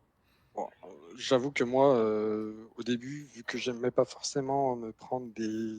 Forcément, j'étais junior, hein, dans ma reconversion, et comme je disais tout un peu plus tôt, j'ai pris un coup, effectivement, comme disait Red, je l'avais un petit peu pris pour moi au début, puis après, le lead, il m'a dit, mais il faut que tu prennes du recul sur tout ça, c'est pas toi, voilà, c'est pour le projet, etc. Donc, petit à petit, on prend du recul. Mais c'est vrai que quand on est junior et qu'on arrive et qu'on se prend des tonnes de reviews et quand il n'y a pas les formes un petit peu derrière, ça peut être un peu rebutant pour le junior. Donc moi, j'ai pris l'habitude de mettre un tout petit peu les formes, D'accord. même ne serait-ce que mettre un petit smile, pas forcément faire un roman, mais peut-être mettre un petit smile ou Oui, un moi, petit... voilà. il y a de l'éventail maintenant des emojis, donc faut pas hésiter sur ça. Ouais. Voilà, c'est ça. Et du coup, j'ai l'impression que c'est pris beaucoup plus simplement et voilà, beaucoup plus fluidement en fait. Oui, après, ça coûte pas plus cher, hein. Généralement, c'est une petite phrase simple. Ah, j'aime bien la feature que tu es en train de travailler. Oh, cool, je vois que tu as appris ce nouveau concept, ce genre de truc. Une phrase juste pour faire un truc soft et ça passe beaucoup, beaucoup mieux. Ok. Je pense on a fait pas mal le tour du côté Scrum et Squad pour le Euh, coup. Ouais. je viens juste rajouter un petit truc. Je crois qu'il y a. Alors, je sais pas si vous le faites ou vous l'avez déjà fait. Est-ce que vous avez fait du pair ou du mob programming? Bah, j'allais en parler justement, ça fait. Ah, ok, autant Non, pour non, moi. impeccable, impeccable. Moi, je l'ai fait assez récemment. Euh, L'expérience est très variante, je dirais. Euh, Soit ça a été avec une personne qui... En fait, le problème, c'est que la personne avec qui je le fais, ça peut être problématique quand elle décroche, en fait. C'est-à-dire que c'est un peu plus facile en tant que dev, je trouve, que de découvrir les choses à son rythme. Et le problème que j'ai avec le pair programming, c'est que la personne qui fait le pair programming, justement, impose un peu son rythme. Et ça peut être un peu problématique si on a une journée entière de pair programming. Si ça dure 1 heure ou 2, ça passe, mais sur une journée entière, c'est assez épuisant pour les deux parties. Et vous avez déjà eu affaire à ça? Alors moi, oui, du pair, beaucoup plus, en tout cas du mob et beaucoup de pair, alors beaucoup de pair, on va dire dans la deuxième expérience, parce qu'en fait, aussi étonnant que soit-il, on m'a autoproclamé lead dev du projet, parce que j'étais le plus expérimenté. Et du coup, j'ai accompagné des personnes comme moi qui étaient juniors et enfin, étaient juniors reconvertis. Et donc, c'était leur première expérience. Donc, c'était une très bonne expérience pour moi aussi. Donc, j'ai apprécié faire ça. Mais du coup, j'ai beaucoup accompagné les personnes. Et je pense pas que ça a été perçu. Alors, il faudrait leur demander à eux, du coup, parce que c'est pas moi qui vais donner vraiment un avis. Mais moi, de mon côté, j'ai pas l'impression que ça a été mal perçu. J'ai l'impression que je prenais vraiment suffisamment le temps d'expliquer les choses pour que ce soit bien compris, en fait. Euh, voilà. Après, là, dans l'expérience actuelle où je suis, on fait beaucoup plus de mobs que de pairs. On fait de temps en temps du pair. Est-ce que Mais tu peux expliquer la différence entre les deux, juste pour voilà. être sûr? Alors, ouais, le pair programming, alors peut-être je trouve que j'ai complètement une définition biaisée du truc, hein, on va voir. Le pair programming, concrètement, on est deux en fait, hein. On va être un développeur qui va piloter l'autre, qui va écrire le code, et on va essayer de. C'est plus la personne qui ne code pas qui va devoir réfléchir finalement en fait. Mais en même temps, va pouvoir aider l'autre à essayer de lui faire comprendre comment on fait les choses. Mais l'autre peut aussi interagir et du coup, ça fait deux cerveaux sur un même code. Ça permet aussi de faire progresser la chose. Le mob, c'est un peu plus, on est plusieurs. En fait, c'est la même chose que le pair, mais on est plusieurs et on tourne en fait au fil du mob. On va tourner, on va dire bon allez, c'est à ton tour de coder. Ben tiens, je te passe la main. Et puis chacun, on tourne comme ça. Et c'est exactement le même principe, mais on est à plusieurs. Et du coup, là, le mob, nous, on en fait beaucoup parce qu'en fait, on est en train de mettre en place un nouveau projet, donc avec la clean archi et beaucoup de sujets un peu complexes. Et du coup, c'est à la fois bien parce que effectivement, on participe tous, on peut participer tous, mais par contre, on peut très très vite décrocher. Et si on décroche, c'est difficile de se remettre dedans. En tout cas, moi, ça m'est déjà arrivé de décrocher et c'est pas forcément évident. Ouais, c'est un peu le sentiment, grâce à force de faire des tutos, c'est que quand je fais du pair programming, je sens quand la personne elle lâche, tu sais. Et le problème, c'est quand t'as lâché, quoi. C'est fini, quoi. La personne, tu sais qu'elle a atteint le niveau max de ce qu'elle pouvait ingérer. Enfin, l'idée du pair programming ne me dérange pas, mais c'est qu'il faut pas l'imposer sur une. Se dire, bon, ben, à un moment donné, si la personne te dit, là, on stop, j'ai besoin de prendre à mon rythme, faut pas forcer, quoi. Ouais. Et souvent, le problème que j'avais, c'était effectivement qu'on pouvait avoir un lead qui disait, non, il faut faire du pair programming à tout prix, alors que ça servait à rien, Ouais, mais c'est sûr. Bah, nous, on a un lead qui propose en fait. Après, quoi. soit D'accord. on est d'accord, soit on n'est pas d'accord. Voilà, qu'on se met d'accord en fait sur le truc. Donc c'est plutôt cool. Alors effectivement, il faut que ça soit à base de volontariat déjà, les deux parties soient d'accord. Après, j'ai trouvé pas mal de plus-value dans le pair programming pour faire monter en compétence des gens.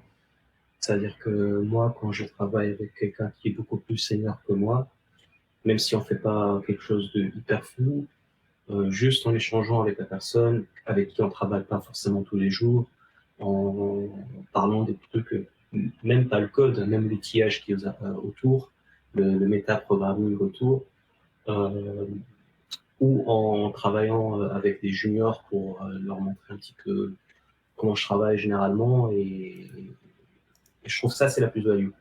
Euh, le pair programming imposé, je suis passé par cette phase-là et ça marche pas du tout. Les gens ils décrochent, c'est épuisant physiquement, mentalement en fin de journée, Mm. comme tu avais dit. Et généralement, les gens ils sont dégoûtés, ils veulent plus faire ça. Donc, généralement, c'est les tech leads qui ont dû lire un blog ou un livre quelque part qui parle des avantages de pair programming. Ils vont imposer ça dans leur équipe. Alors que c'est pas du tout le but. Est-ce est-ce que ça veut pas dire quelque part qu'il faut bah, du coup se donner une limite de temps pour éviter d'y passer toute la journée, effectivement, de décrocher toutes les personnes avec qui on fait du pair programming? Je sais pas, ça peut être du 1 heure, 1 heure et demie, puis on reprend une autre fois. Et Je puis pense voilà. qu'il faut pas mettre la pression en fait sur la personne, enfin sur les deux personnes en leur disant, n'hésite pas à me dire si au bout d'un moment tu en as marre ou au bout d'un moment tu décroches. Bah, comme à l'école en fait, plutôt que faut que la personne elle ose dire à un moment donné, bon là je t'avoue que je comprends plus. Est-ce qu'on peut faire soit une pause, soit laisse-moi essayer déjà d'assimiler tout ce que tu m'as dit et après on continue, plutôt que de faire des sessions qui ont une durée, je dirais, prédéfinie. Ouais, peut-être aussi, ouais, je pense que ça peut être une bonne idée. J'ai une collègue qui effectivement a fait du mob programming ben, hier, et en fin de journée, elle m'a dit qu'elle n'en pouvait juste plus, quoi. Ouais, mentalement c'est un peu difficile parce que bah, tu essaies de suivre un train qui va pas forcément à la même vitesse que toi, quoi. Mais après, c'est vrai que c'est intéressant pour une montée en compétences. C'est une phase dont on n'a pas parlé, mais justement pour le travail en équipe, il y a la phase d'onboarding. Moi, c'est une phase que je connais beaucoup plus, je pense, parce qu'en tant que freelance, je rejoins pas mal d'équipes. Mais comment s'est passé pour vous l'entrée en matière, en fait, au niveau de ces équipes-là? Comment s'est passé votre première ou deuxième journée, quoi? Hmm. Ben, moi, en fait, c'est pareil, c'est toujours différent entre toutes les entreprises, mais la première concrètement, c'était bah, le premier jour, c'est on vient, on s'installe, on met en place son poste, commence à installer doucement. On nous envoie sur peut-être des docs s'il y en a, parce que c'est pas le cas de toutes Mhm. les entreprises. Donc sur des docs pour suivre le process d'onboarding, d'installation de l'environnement, des outils, euh, même de création de compte. Et puis le deuxième, après il y a toute la phase où on va commencer à prendre en main doucement le code. Mais avant même ça, je crois que j'ai passé plus de temps à essayer de regarder d'abord ce qu'il y avait dans la documentation que directement rentrer dans le code, en fait. Donc, moi, ça a été beaucoup plus documentation. J'ai trouvé que c'était pas forcément facile. Aujourd'hui, euh, enfin, dans la première expérience, pour ma part, ça a été assez long, ça a pris un peu de temps. Et en fait, ils avaient prévu du temps de monter en compétences. C'est-à-dire qu'en fait, à chaque sprint, ils m'enlevaient 2 heures de temps de monter en compétences et les heures qui me restaient, bah, c'était pour faire des tâches, en fait. Petit à petit, en fait, j'en avais de moins en moins et au bout, j'en avais plus. Du coup, il fallait vraiment que je fasse sur les tâches, quoi. Aujourd'hui, je suis dans une montée en compétences un petit peu plus particulière où, en fait, c'est une montée de compétences continue, en fait. C'est tellement Ok. compliqué que, voilà, quoi. On ne va jamais s'arrêter de monter en compétence sur la partie métier, notamment sur les process métiers. Après, sur la partie technique, c'est pareil, il y a énormément d'outils. Puisque là, on est dans une équipe où effectivement, c'est nous qui gérons l'infrastructure, même si on a une équipe DevOps qui vient nous aider, c'est nous qui gérons l'infrastructure, les outils, tout ce qui est Docker ou Terraform ou du Helm, enfin beaucoup de choses derrière. Et ça, c'est petit à petit, hein, on monte en compétence doucement quand on n'a pas l'habitude de travailler sur tout ça, quoi. Je suis plus fan de la méthode que Lustig vient de mentionner, c'est de faire des user stories dans l'onboarding. Un onboarding, ça se prépare généralement et faire en sorte que la personne arrive à faire du code, pusher quelque chose en production très rapidement. Même des choses, l'idée c'est de leur donner des user stories qui sont vraiment très petites, mais qui peuvent se lancer très rapidement. Déjà, ça donne de la confiance en soi parce qu'on est déjà dans l'entreprise, on contribue déjà. Et de deux, ça permet de tester tout le flow au lieu de passer des jours à lire la documentation. Parce que, il faut l'admettre, lire de la documentation, c'est chiant. Donc, je pense que si jamais vous avez à onboarder quelqu'un dans votre team la prochaine fois, cherchez une tâche, une user story, la plus petite possible, la plus simple possible, qui ne demande pas beaucoup de connaissances métiers, fixe un mini-goal et faites en sorte que la personne va faire son commit, faire son merge request ou pull request et passer ça en prod avant qu'il ait terminé ses 3-4 premiers jours. Ok. Moi, en termes d'onboarding, ça rejoint un peu ce que tu dis. Moi, souvent, la première journée, on va pas faire grand-chose parce que il y a le setup dans l'environnement qui est un peu compliqué, souvent avec des VPN, des trucs comme ça. Et vu que j'ai le malheur d'être sur un OS un peu particulier, c'est toujours un peu galère. Après, donc moi, je rejoins en général un projet qui a déjà un petit peu commencé. J'ai beaucoup de meetings avec notamment le product owner ou les personnes qui m'expliquent le produit pour m'expliquer le projet, en quoi ça consiste. Surtout sur des projets qui techniquement sont compliqués, où la logique métier, vraiment, il faut te l'expliquer. Et après, donc, il y a la partie un petit peu communication avec le reste de l'équipe dev qui m'explique le process, comment faire des MR, ce genre de trucs. Et après, effectivement, on me donne une première user story. Et je sais que le premier sprint, voilà, je vais travailler que sur des user stories qui ont des scores finalement assez faibles en termes de complexité pour commencer à mettre les mains dans le code. Aussi, j'imagine que pour que l'équipe voit ma manière de coder et voir si mes MR sont corrects et me donner un premier ordre d'idée de ce qui est attendu. Et ensuite, seulement, j'avance, quoi. Donc, moi, ça se passe comme ça, mais effectivement, dans la première semaine, je vais pas avoir des user stories à 12, quoi. Ça, c'est clair. Claire. Et après, effectivement, il y a ce côté-là, onboarding et présentation de technique du produit, mais aussi la présentation métier du produit. Je pense que c'est super important de s'asseoir avec les PO ou les PM et voir quelle est leur vision de ce qu'on veut faire, quel est notre métier finalement. Ouais, parce que c'est important de comprendre comment. Là, si je donne un exemple, mais c'est dans les secteurs bancaires ou les secteurs juridiques, en tant que dev, j'ai aucune compétence technique, quoi, pour comprendre comment ça fonctionne. Donc, on est obligé de t'expliquer le produit pour que tu puisses ensuite travailler dessus. Les user stories ne suffiront pas. Donc, Est-ce que... Pardon. vas-y. J'allais dire, est-ce que du coup, des explications comme ça suffit à tout comprendre? Après, je ne sais pas, ça dépend peut-être du métier, de la complexité, mais moi, on a essayé de m'expliquer certaines choses au début, effectivement. Il y a eu cette petite phase, mais qui n'était pas énorme non plus. Mais il y a tellement une quantité d'informations importantes à ingurgiter, à ingérer, que finalement, on en retient peut-être qu'une petite partie. Est-ce que finalement, c'est si important que ce soit fait à ce moment-là, en fait? Moi, j'ai eu 2 expériences. Alors, une première qui n'a pas forcément été très bien, où on a voulu me détailler le projet de A à Z. Et comme tu dis, au bout de 30 minutes, j'ai piqué du nez, quoi. J'enregistrais plus rien, et puis c'est comme si tu m'avais rien expliqué du tout. Sur un autre projet, ça a été beaucoup mieux fait.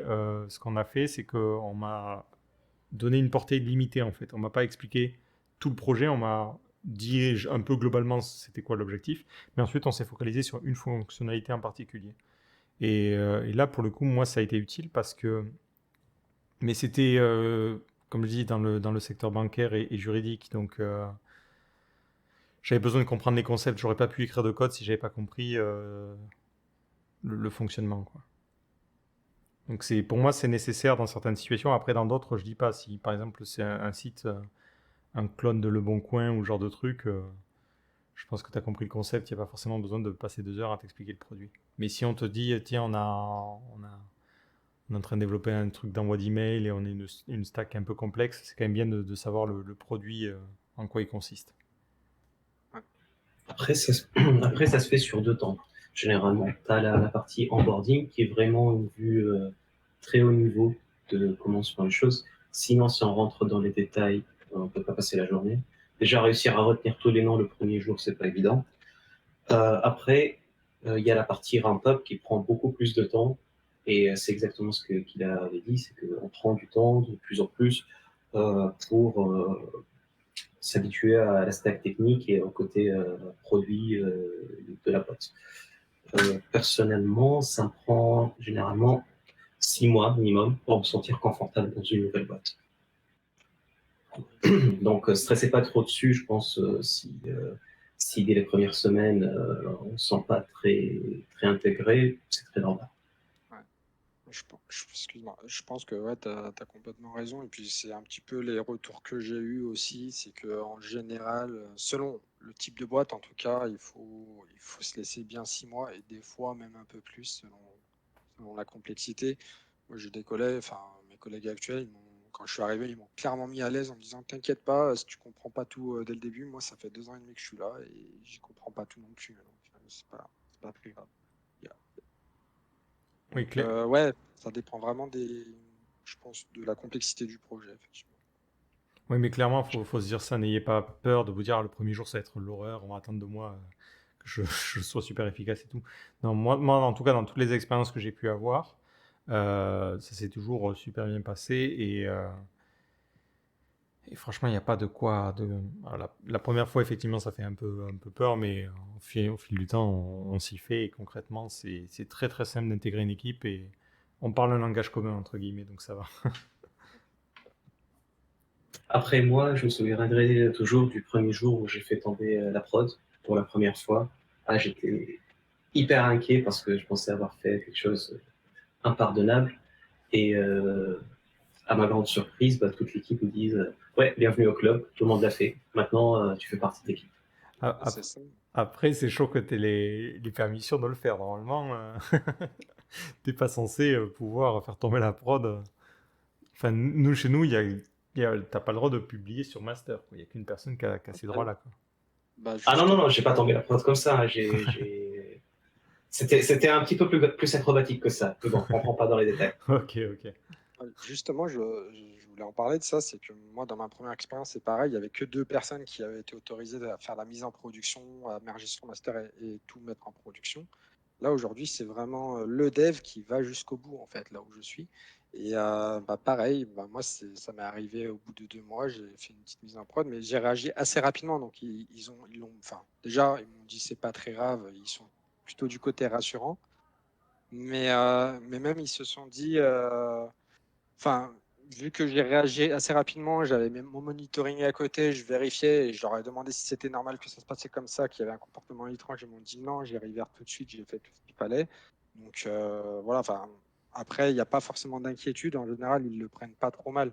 Et bon, après, ça dépend peut-être de l'entreprise où on est. Et puis voilà, c'est toujours pareil, hein, ça dépend de l'expérience. Mais moi, en tout cas, de mon côté, ils sont.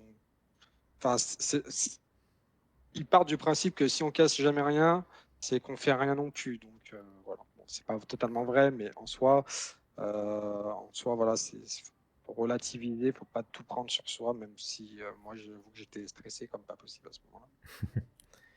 Ah, mais tu vois, pour le coup, ouais, non, moi, j'ai toujours travaillé dans des équipes qui étaient vraiment isolées du reste. Donc, on n'avait pas tout l'aspect DevOps ou gestion du serveur, on se concentre vraiment sur Après, je fais beaucoup de front-end, donc c'est peut-être ça, et un tout petit peu de back-end quand j'étais dans des équipes. Et en fait, dès que tu faisais une review et dès que les reviews étaient passées, ça merge automatiquement sur master, un déploiement était déclenché. Donc normalement, tu pouvais pas arriver jusqu'à ces étapes-là. Après, les reviews sont jamais parfaites, hein. C'est des humains qui reviewent aussi. Oui, non, c'est clairement. Mais ça passait sur l'environnement de dev, donc on avait déjà une première vérification à ce niveau-là. D'ailleurs, est-ce que vous travaillez, est-ce que vous communiquez avec les autres équipes ou vous êtes complètement isolé? Alors j'imagine que pour le système de squad, forcément, mais il y a un mélange.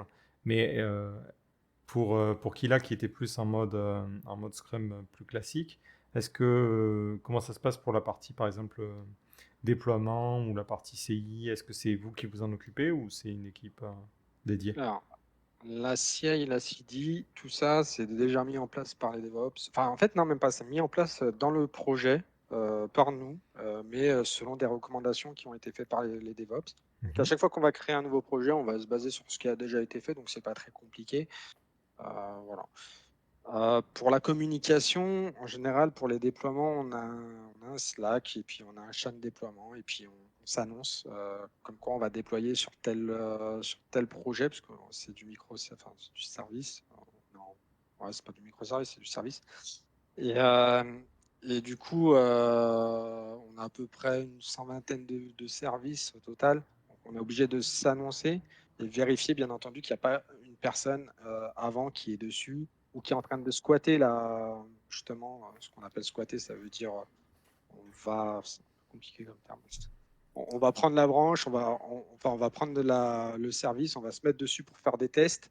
Donc on ne veut pas que quelqu'un déploie et écrase ce qu'on avait mis sur l'environnement de test, parce que la CI, la CI et la CT vont finalement passer tout le process de test, de recettes, etc., jusqu'à la prod. Et ça va écraser ce que la personne est en train de tester sur son environnement de recette, en fait, finalement. D'accord. Donc, quand il y a une personne qui squatte, elle s'annonce aussi. Et du coup, finalement, on fait attention qu'il n'y a personne. Et puis après, on le fait. Bien entendu, moi, je demande quand même assez souvent si je peux le déployer à mes leads ou à mon équipe, parce que déjà, ça fait pas si longtemps que je suis là.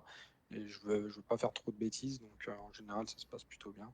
Mais voilà, il y a cette communication aux autres équipes qui est faite via ce channel. Pour donner un ordre d'idée, on doit être pas loin de 70 personnes en back et 100 personnes en front par équipe. Donc, et chaque personne peut déployer. Du coup, il faut vraiment pas hésiter à communiquer quand on déploie. Ok, ouais, non, moi c'était vraiment complètement isolé. Donc c'est vrai que j'ai pas eu cette expérience-là, quoi. On s'occupait de rien. Plutôt pratique, ça me permettait, en tout cas moi, d'être focus, hein. Je sais que les équipes avec lesquelles j'ai travaillé, elles s'en occupaient, mais c'est vrai qu'en tant que freelance, forcément, on me donne des accès assez limités, quoi. Nous, dans l'équipe, il y a des personnes qui sont freelance, il y a des personnes qui sont comme moi consultants, il y a des personnes qui sont internes.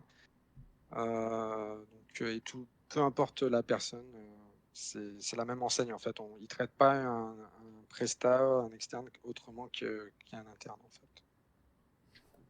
Tout le monde fait la même chose. Ok.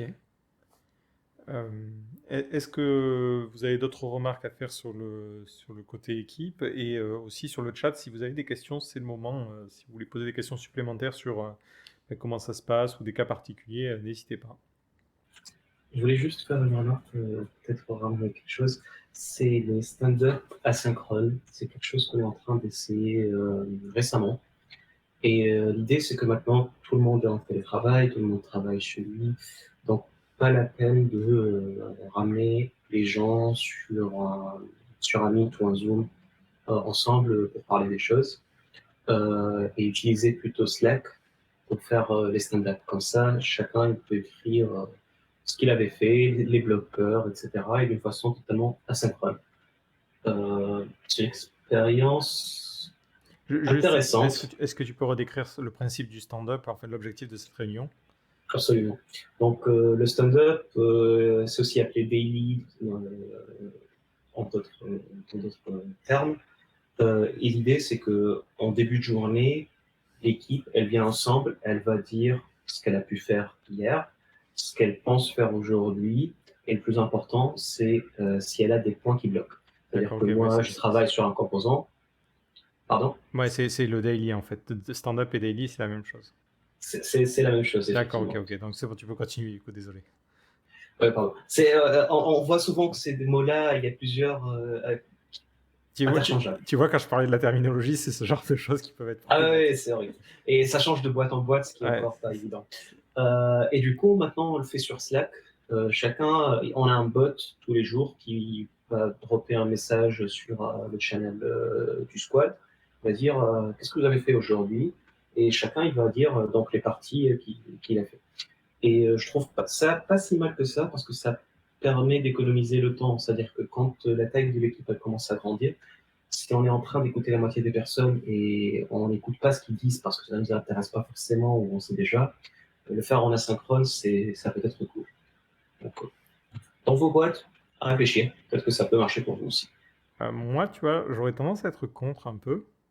Pour le côté, tu perds le côté humain, quoi. Parce que si tu fais pas de réunion, enfin, entre guillemets, si tu te vois pas physiquement, ça fait que tu peux passer 2 semaines sans voir personne, entre guillemets, en télétravail, du coup. Alors, on a un autre concept et que j'allais y venir, mais c'est un très bon segue. On a un concept qui s'appelle fenêtre ouverte. C'est en gros un Zoom qui est ouvert H24. Tout le monde peut s'y connecter ou pas comme ils veulent. Et en gros, tout le squad peut ouvrir cette fenêtre-là et parler entre tout le monde, ou la laisser ouverte sur un écran à côté, et ça garde ce contact humain. Donc ces fenêtres ouvertes, c'est comme si on avait une fenêtre sur notre voisin qui est dans un autre pays ou dans une autre ville, etc. Quelqu'un propose le petit déj sur Zoom. J'aime bien le concept. Ça m'arrive souvent. T'es là avec ton bol de céréales à parler aux autres personnes. En pyjama. Ça serait C'est du excellent. vu. C'est du vu. Ouais, moi pareil, en fait, on a ce même concept où on a. Alors, c'est pas toutes les équipes qui le font, donc nous, c'est dans notre équipe que ça a été mis, a priori. On a effectivement Zoom, Meet ou peu importe ce qu'on utilise. On a ce truc qui est tout le temps ouvert et puis effectivement, bah, qui veut y aller ou parler ou être en contact avec des personnes dans la journée, il n'y a pas de problème. Et si vraiment on a besoin de s'isoler avec une autre personne, on ouvre un nouveau Meet ou alors on le fait sur Slack, on se fait un call pour échanger sur une problématique en particulier pour éviter de déranger tout le monde s'il y a déjà de la discussion en cours, quoi. Mais voilà, concrètement, c'était plutôt pas mal. Du coup, moi, je l'avais bien perçu. Au début, j'avais un petit peu peur que ce soit un peu intrusif, mais en fait, j'ai trouvé ça plutôt sympa. D'accord. Et Oui, ouais, vas-y. pareil, je voulais dire, au début, je trouvais ça un petit peu bizarre d'avoir une fenêtre, un visio call ou une visioconf ouverte tout le temps. Parce qu'avant, c'était très ponctuel. Je le faisais, j'arrêtais, je passais à autre chose. Mais c'est très convivial. On est presque dans un open space finalement. Donc, je trouve ça sympa. D'accord. Et justement, c'est vrai qu'on n'en a pas parlé, mais euh, est-ce que vous étiez en présentiel avant? On va pas imaginer un scénario avant le confinement. Vous étiez directement en télétravail ou vous étiez dans l'entreprise déjà? Alors, moi, dans ma première expérience, elle s'est finie avant le confinement. Et en fait, j'ai changé. Je suis arrivé 2 semaines et 2 semaines après, on était confinés en fait, Pas de dans le chance. soin. Voilà, c'était ça. Mais finalement, en fait, la transition s'est plutôt bien déroulée. En fait, je pensais que ça allait être plus galère que ça, surtout qu'on n'était pas forcément. Cette seconde expérience, elle n'était pas forcément déjà très bien structurée à la base par rapport au niveau organisationnel, par rapport aux deux autres. Et j'avais un petit peu la crainte. Et finalement, non, dans l'équipe, en fait, on était tout le temps connectés, tout le temps dans l'échange, que ce soit. Alors, on n'avait pas ce concept du Zoom ouvert, mais par contre, on avait. Voilà, dès qu'on avait un sujet, dès qu'on était dispo, on se rendait dispo pour la personne. Et puis voilà, il n'y avait pas de problème. Alors moi, je suis d'ailleurs dans une boîte qui est distribué, c'est-à-dire qu'on a plusieurs bureaux. Donc, on a tous les mécanismes pour communiquer avant, donc tout ce qui est fenêtre ouverte, tout ce qui est Slack, tout ce qui est prêt pour le télétravail. Après, on devait demander à notre manager à chaque fois qu'on voulait faire du télétravail pour des raisons de RH, mais ça jamais, c'était plus pour informer que pour demander, en gros. Et du coup, le passage bureau-télétravail, pour moi, c'était tellement facile parce que de toute façon, je le faisais 1 jour ou 2 jours par semaine avant, et de faire 5 jours par semaine, ça ne changeait pas grand-chose. Et les boîtes qui avaient cette infrastructure déjà prête, c'est-à-dire que les gens avaient déjà la capacité technique de travailler chez eux avant, ils ont fait ce passage, cette transition vers le télétravail beaucoup plus facilement que les boîtes où il fallait être en présentiel parce que, je sais pas, l'application n'est accessible que sur le réseau interne local de la boîte. Ouais, je sais que c'est un problème que j'ai eu avec certains clients, le non-accès à l'environnement de prod parce qu'il n'y a pas de VPN externe, quoi. Ah oui, j'ai des amis qui sont dans des boîtes et ils ont dû mettre des VPN très rapidement pour gérer le confinement, donc début 2020. Et les VPN, ils tombaient tous les jours juste parce qu'ils n'étaient pas prêts à la charge. Et donc le télétravail aujourd'hui, là où je suis, c'est quelque chose qui va rester pour ceux qui le veulent ou sur un modèle hybride. C'est une question qui se pose. Il y a des arguments pour les deux, il y a des arguments pour la flexibilité du travail, mais il y a aussi des arguments pour revenir au bureau et être plus humain, disons. Et du coup, juste pour revenir sur ça, moi, dans ma dernière expérience, j'ai commencé effectivement en télétravail, puisque c'était encore pendant la partie du confinement, c'était en mars, début mars dernier. Et concrètement, j'ai pas eu trop de problématiques de VPN ou quoi que ce soit. Ça a été, on m'a fourni le matériel qu'il fallait, on m'a fourni ce qu'il fallait. Donc le premier jour, je suis quand même allé en présentiel avec tout le monde, puisque tout le monde m'a rejoint, tout le monde voulait me voir et voilà, c'était plus sympa pour accueillir le petit nouveau qui arrivait. Et puis voilà, dès le lendemain, on a fait le télétravail et il n'y a pas eu de problématique. Juste la, la différence entre cette partie-là et la partie d'avant, c'est que j'ai déménagé entre-temps et je dois dire que le fait de ne pas avoir de bureau, c'était quand même plus compliqué avant que maintenant en fait. Là, j'ai un bureau, j'ai vraiment aménagé un bureau dans ce nouvel appart. C'est quand même plus agréable. C'est autre chose, mais voilà, ça fait partie aussi du petit plus du télétravail. Ouais, on en avait parlé un peu dans les mauvais ou bons côtés du dev. En qualité de vie, c'est important de bien séparer le travail et le reste, quoi. Donc ça fait partie du truc. Il y a Tipex77 qui dit: est-ce que tous les devs finissent par avoir accès à la prod ou est-ce que c'est limité à certains devs uniquement? On l'a rapidement évoqué, mais ça va dépendre des entreprises. Moi, dans les entreprises pour lesquelles j'ai travaillé, par exemple, j'ai pas les droits de commit sur les branches master. La seule chose que je peux faire, c'est demander une merge request et une fois qu'elle sera validée, dans ce cas-là, quelqu'un qui est au-dessus peut valider les choses. Donc, techniquement, dans une boîte, tu n'es pas obligé d'avoir accès à tout et tu peux avoir un accès très limité au projet et ça fonctionne quand même, quoi. Vous, dans votre cas, vous avez accès à tout, genre vous pouvez volontairement pousser un truc en prod ou il y a une sorte de pare-feu, je ne sais quoi. Malheureusement, j'ai accès à tout. Mais ce qui est pas mal, c'est qu'ils ont prévu de mettre en place, notamment par exemple pour avoir l'accès aux bases de données, euh, des bases de données en read-only, ce qui permet d'éviter de faire des bêtises au cas où. Et moi, pour l'instant, vu que je suis en phase encore un petit peu de monter en compétence, entre autres, je préfère vraiment me cantonner à ce type de base de données. Et à la limite en écriture sur celle de dev et celle de recette, pourquoi pas. Mais voilà, sinon, ouais, j'ai vraiment accès à tout et des fois, c'est un peu effrayant parce qu'il suffirait qu'on se loupe sur une commande, on choisit le mauvais hand ou je ne sais pas, enfin, il peut y avoir tout et n'importe quoi et ça impacte la prod, du coup, faut faire super gaffe. Alors effectivement, aujourd'hui, je trouve ça pas logique de laisser les branches master pas protégées, surtout que c'est tellement facile de le faire. Donc, faire des commits et push sur master directement, je pense que non, c'est inadmissible. Ah, Par contre, il y a le concept de la personne au-dessus qui va faire les approvals. Ce que j'aime pas, c'est les pires, c'est les gens qui sont avec nous, pas au-dessus de nous, qui ont. C'est-à-dire que un développeur à côté de moi, il peut approuver mon code. Il n'y a pas besoin que ce soit un tech lead ou un principal ou quelque chose comme ça.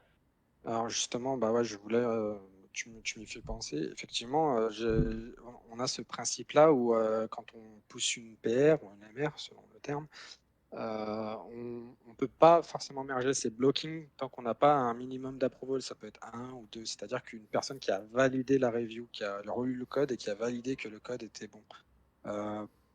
Pour autant, moi, j'attends vraiment que, enfin, sauf si c'est vraiment des tout petits trucs où je suis presque sûr à 99,99% que ça va rien faire de particulier, bah, j'attends quand même une validation de plus de personnes pour m'assurer que je ne vais pas mettre quelque chose en prod qui a été review à la va-vite peut-être, je ne sais pas, ou on ne sait pas comment ça a été review derrière aussi. On ne sait pas quel a été le, la conscience de la personne à ce moment-là, si elle était vraiment rigoureuse ou pas. Donc, voilà, moi, personnellement, j'ai tendance à attendre plus que ce qu'on me demande en termes d'approval avant de faire une merge. Ok, ouais, mais nous, on avait juste, par rapport à ce que tu disais, la même limitation. C'est-à-dire que il faut un merge pour qu'automatiquement ce soit. Enfin, il faut une review acceptée, une review de fait pour pouvoir merger. Sinon, tu pouvais même pas essayer de faire un merge. Oui, clairement, ça c'est le strict minimum.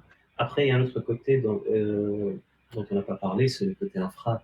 Ça veut dire, est-ce qu'on a droit de faire un SSH sur un serveur de prod et échanger quelque chose directement? Ça, normalement, on peut pas, Enfin, en tant que développeur, on peut pas le faire. Il y a généralement, après, si on travaille plus dans le côté Ops, ou ce qui est plus maintenant appelé SRE, donc Service Reliability Engineer, c'est notre métier. Mais en tant que développeur, il faut qu'on ait confiance dans notre pipeline de déploiement pour dire que toute ma config, tout mon code, ils doivent arriver en prod sans qu'il y ait une intervention humaine dans la chaîne. Puis par rapport à ce que tu disais, moi aussi, je suis plus rassuré en me disant, j'ai pas accès au truc en fait. Parce que mine de rien, le poste d'un développeur n'est pas une machine qui est complètement safe, on va dire. Sauf si vous êtes dans une boîte et dans ce cas-là, les postes sont physiquement dans l'entreprise. Mais moi, je suis pas rassuré. Et encore. Ouais, encore. Je suis pas du tout rassuré quand un client me donne des accès trop poussés parce que je me dis si un jour je me fais voler ma machine ou il y a un virus ou quoi que ce soit, bah, d'un coup on a accès quand même à toute une boîte. C'est vraiment pas ouf à ce niveau-là. Donc même en tant que dev, je préfère parce que si au moins t'as pas de responsabilité, si jamais la prod tombe, on peut pas dire que c'est ta faute, quoi. C'est l'avantage. Et je pense que maintenant, même en termes de RGPD, c'est compliqué d'accéder aux databases de prod, surtout si on a des données utilisateurs, etc. Ça doit être très contrôlé, très réglementé, ce qui se fait pas toujours. Donc, n'importe quel, surtout dans les petites boîtes, n'importe quel ingénieur peut aller faire un select étoile utilisateur et récupérer toutes les informations. Ouais, ok. Je sais pas si ça a coupé ou. voilà. Je pense qu'il l'a coupé. Ok. J'en profite pour lire un message. Il y a quelqu'un. Ah, Ah, ouais, vas-y. oui, pardon. Vas-y. Donc, je disais en fait que, surtout côté RGPD, maintenant, on doit gérer les accès aux informations des utilisateurs.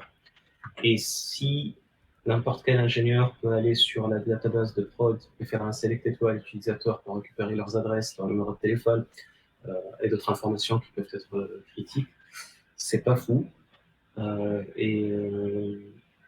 Malheureusement, ça se fait encore. Donc, il y a du travail à faire sur ce domaine-là. Et le jour où certaines boîtes vont se trouver dans une situation délicate à cause de ça, on va voir ces genres de systèmes de contrôle beaucoup plus répandus. Et quelqu'un disait qu'il est DevOps, il fonctionne avec des YubiKey. Ben, c'est pas con, des clés physiques pour pouvoir accéder au truc. Mais dans tous les cas, mieux vaut pas avoir accès au... Même avec des clés, ne pas avoir accès à la prod, c'est mieux. Bon, j'imagine que si tu travailles dans le DevOps, au bout d'un moment, tu es quand même obligé. Mais vraiment, pour un dev web pur, qui travaille sur le front ou le back, pour moi, c'est pas pertinent. Et puis même au niveau des équipes, ça évite que les DevOps, après, se retrouvent à essayer d'essuyer les plâtres de quelqu'un qui a fait un SSH et un RM un petit peu trop violent, quoi. Puis avec Ouais, vas-y. Ouais.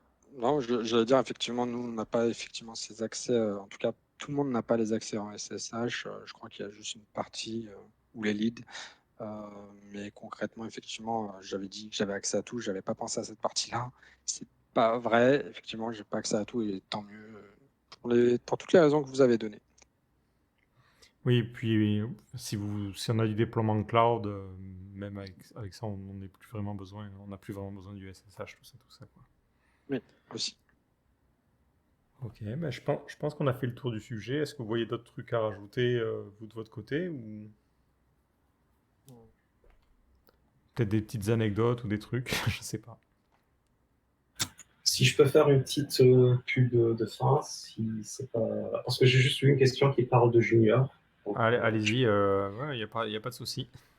Donc, je vais juste dire à Ricardo, si vous voulez travailler en squad, donc à ricardo.ch, on est en train de recruter. Télétravail flexible, on recrute du front, du back, des apps iOS, Android. Dans tous les pays, du coup? Au sud de France, en Serbie et en Suisse. Ok. Donc, 3 pays. Si vous faites du Go, du Java, du React, du Node.js, du Swift, du Kotlin, je vais partager un lien dans le chat Twitch. Et j'ai fait dernier. Donc, DM-moi des questions derrière, je vais essayer de répondre. Ok, je le reposterai en bas de la rediff, du coup, pour ceux qui sont Merci. intéressés, qui voient ça après coup.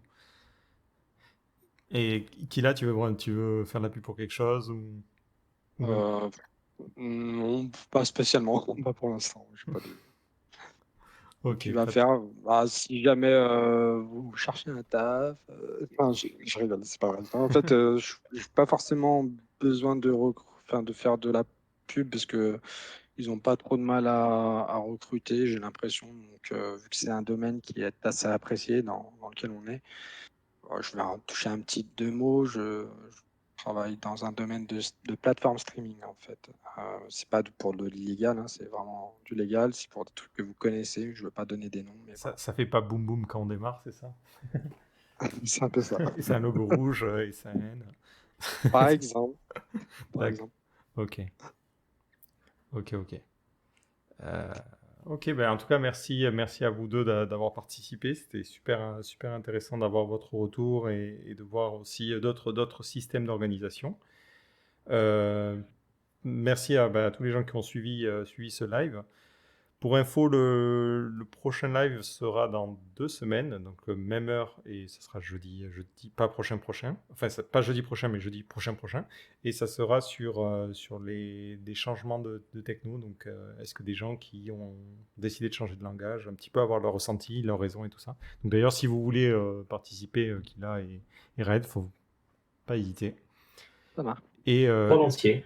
Et je vous dis à tous, à la prochaine. Ciao! Merci beaucoup. Ciao.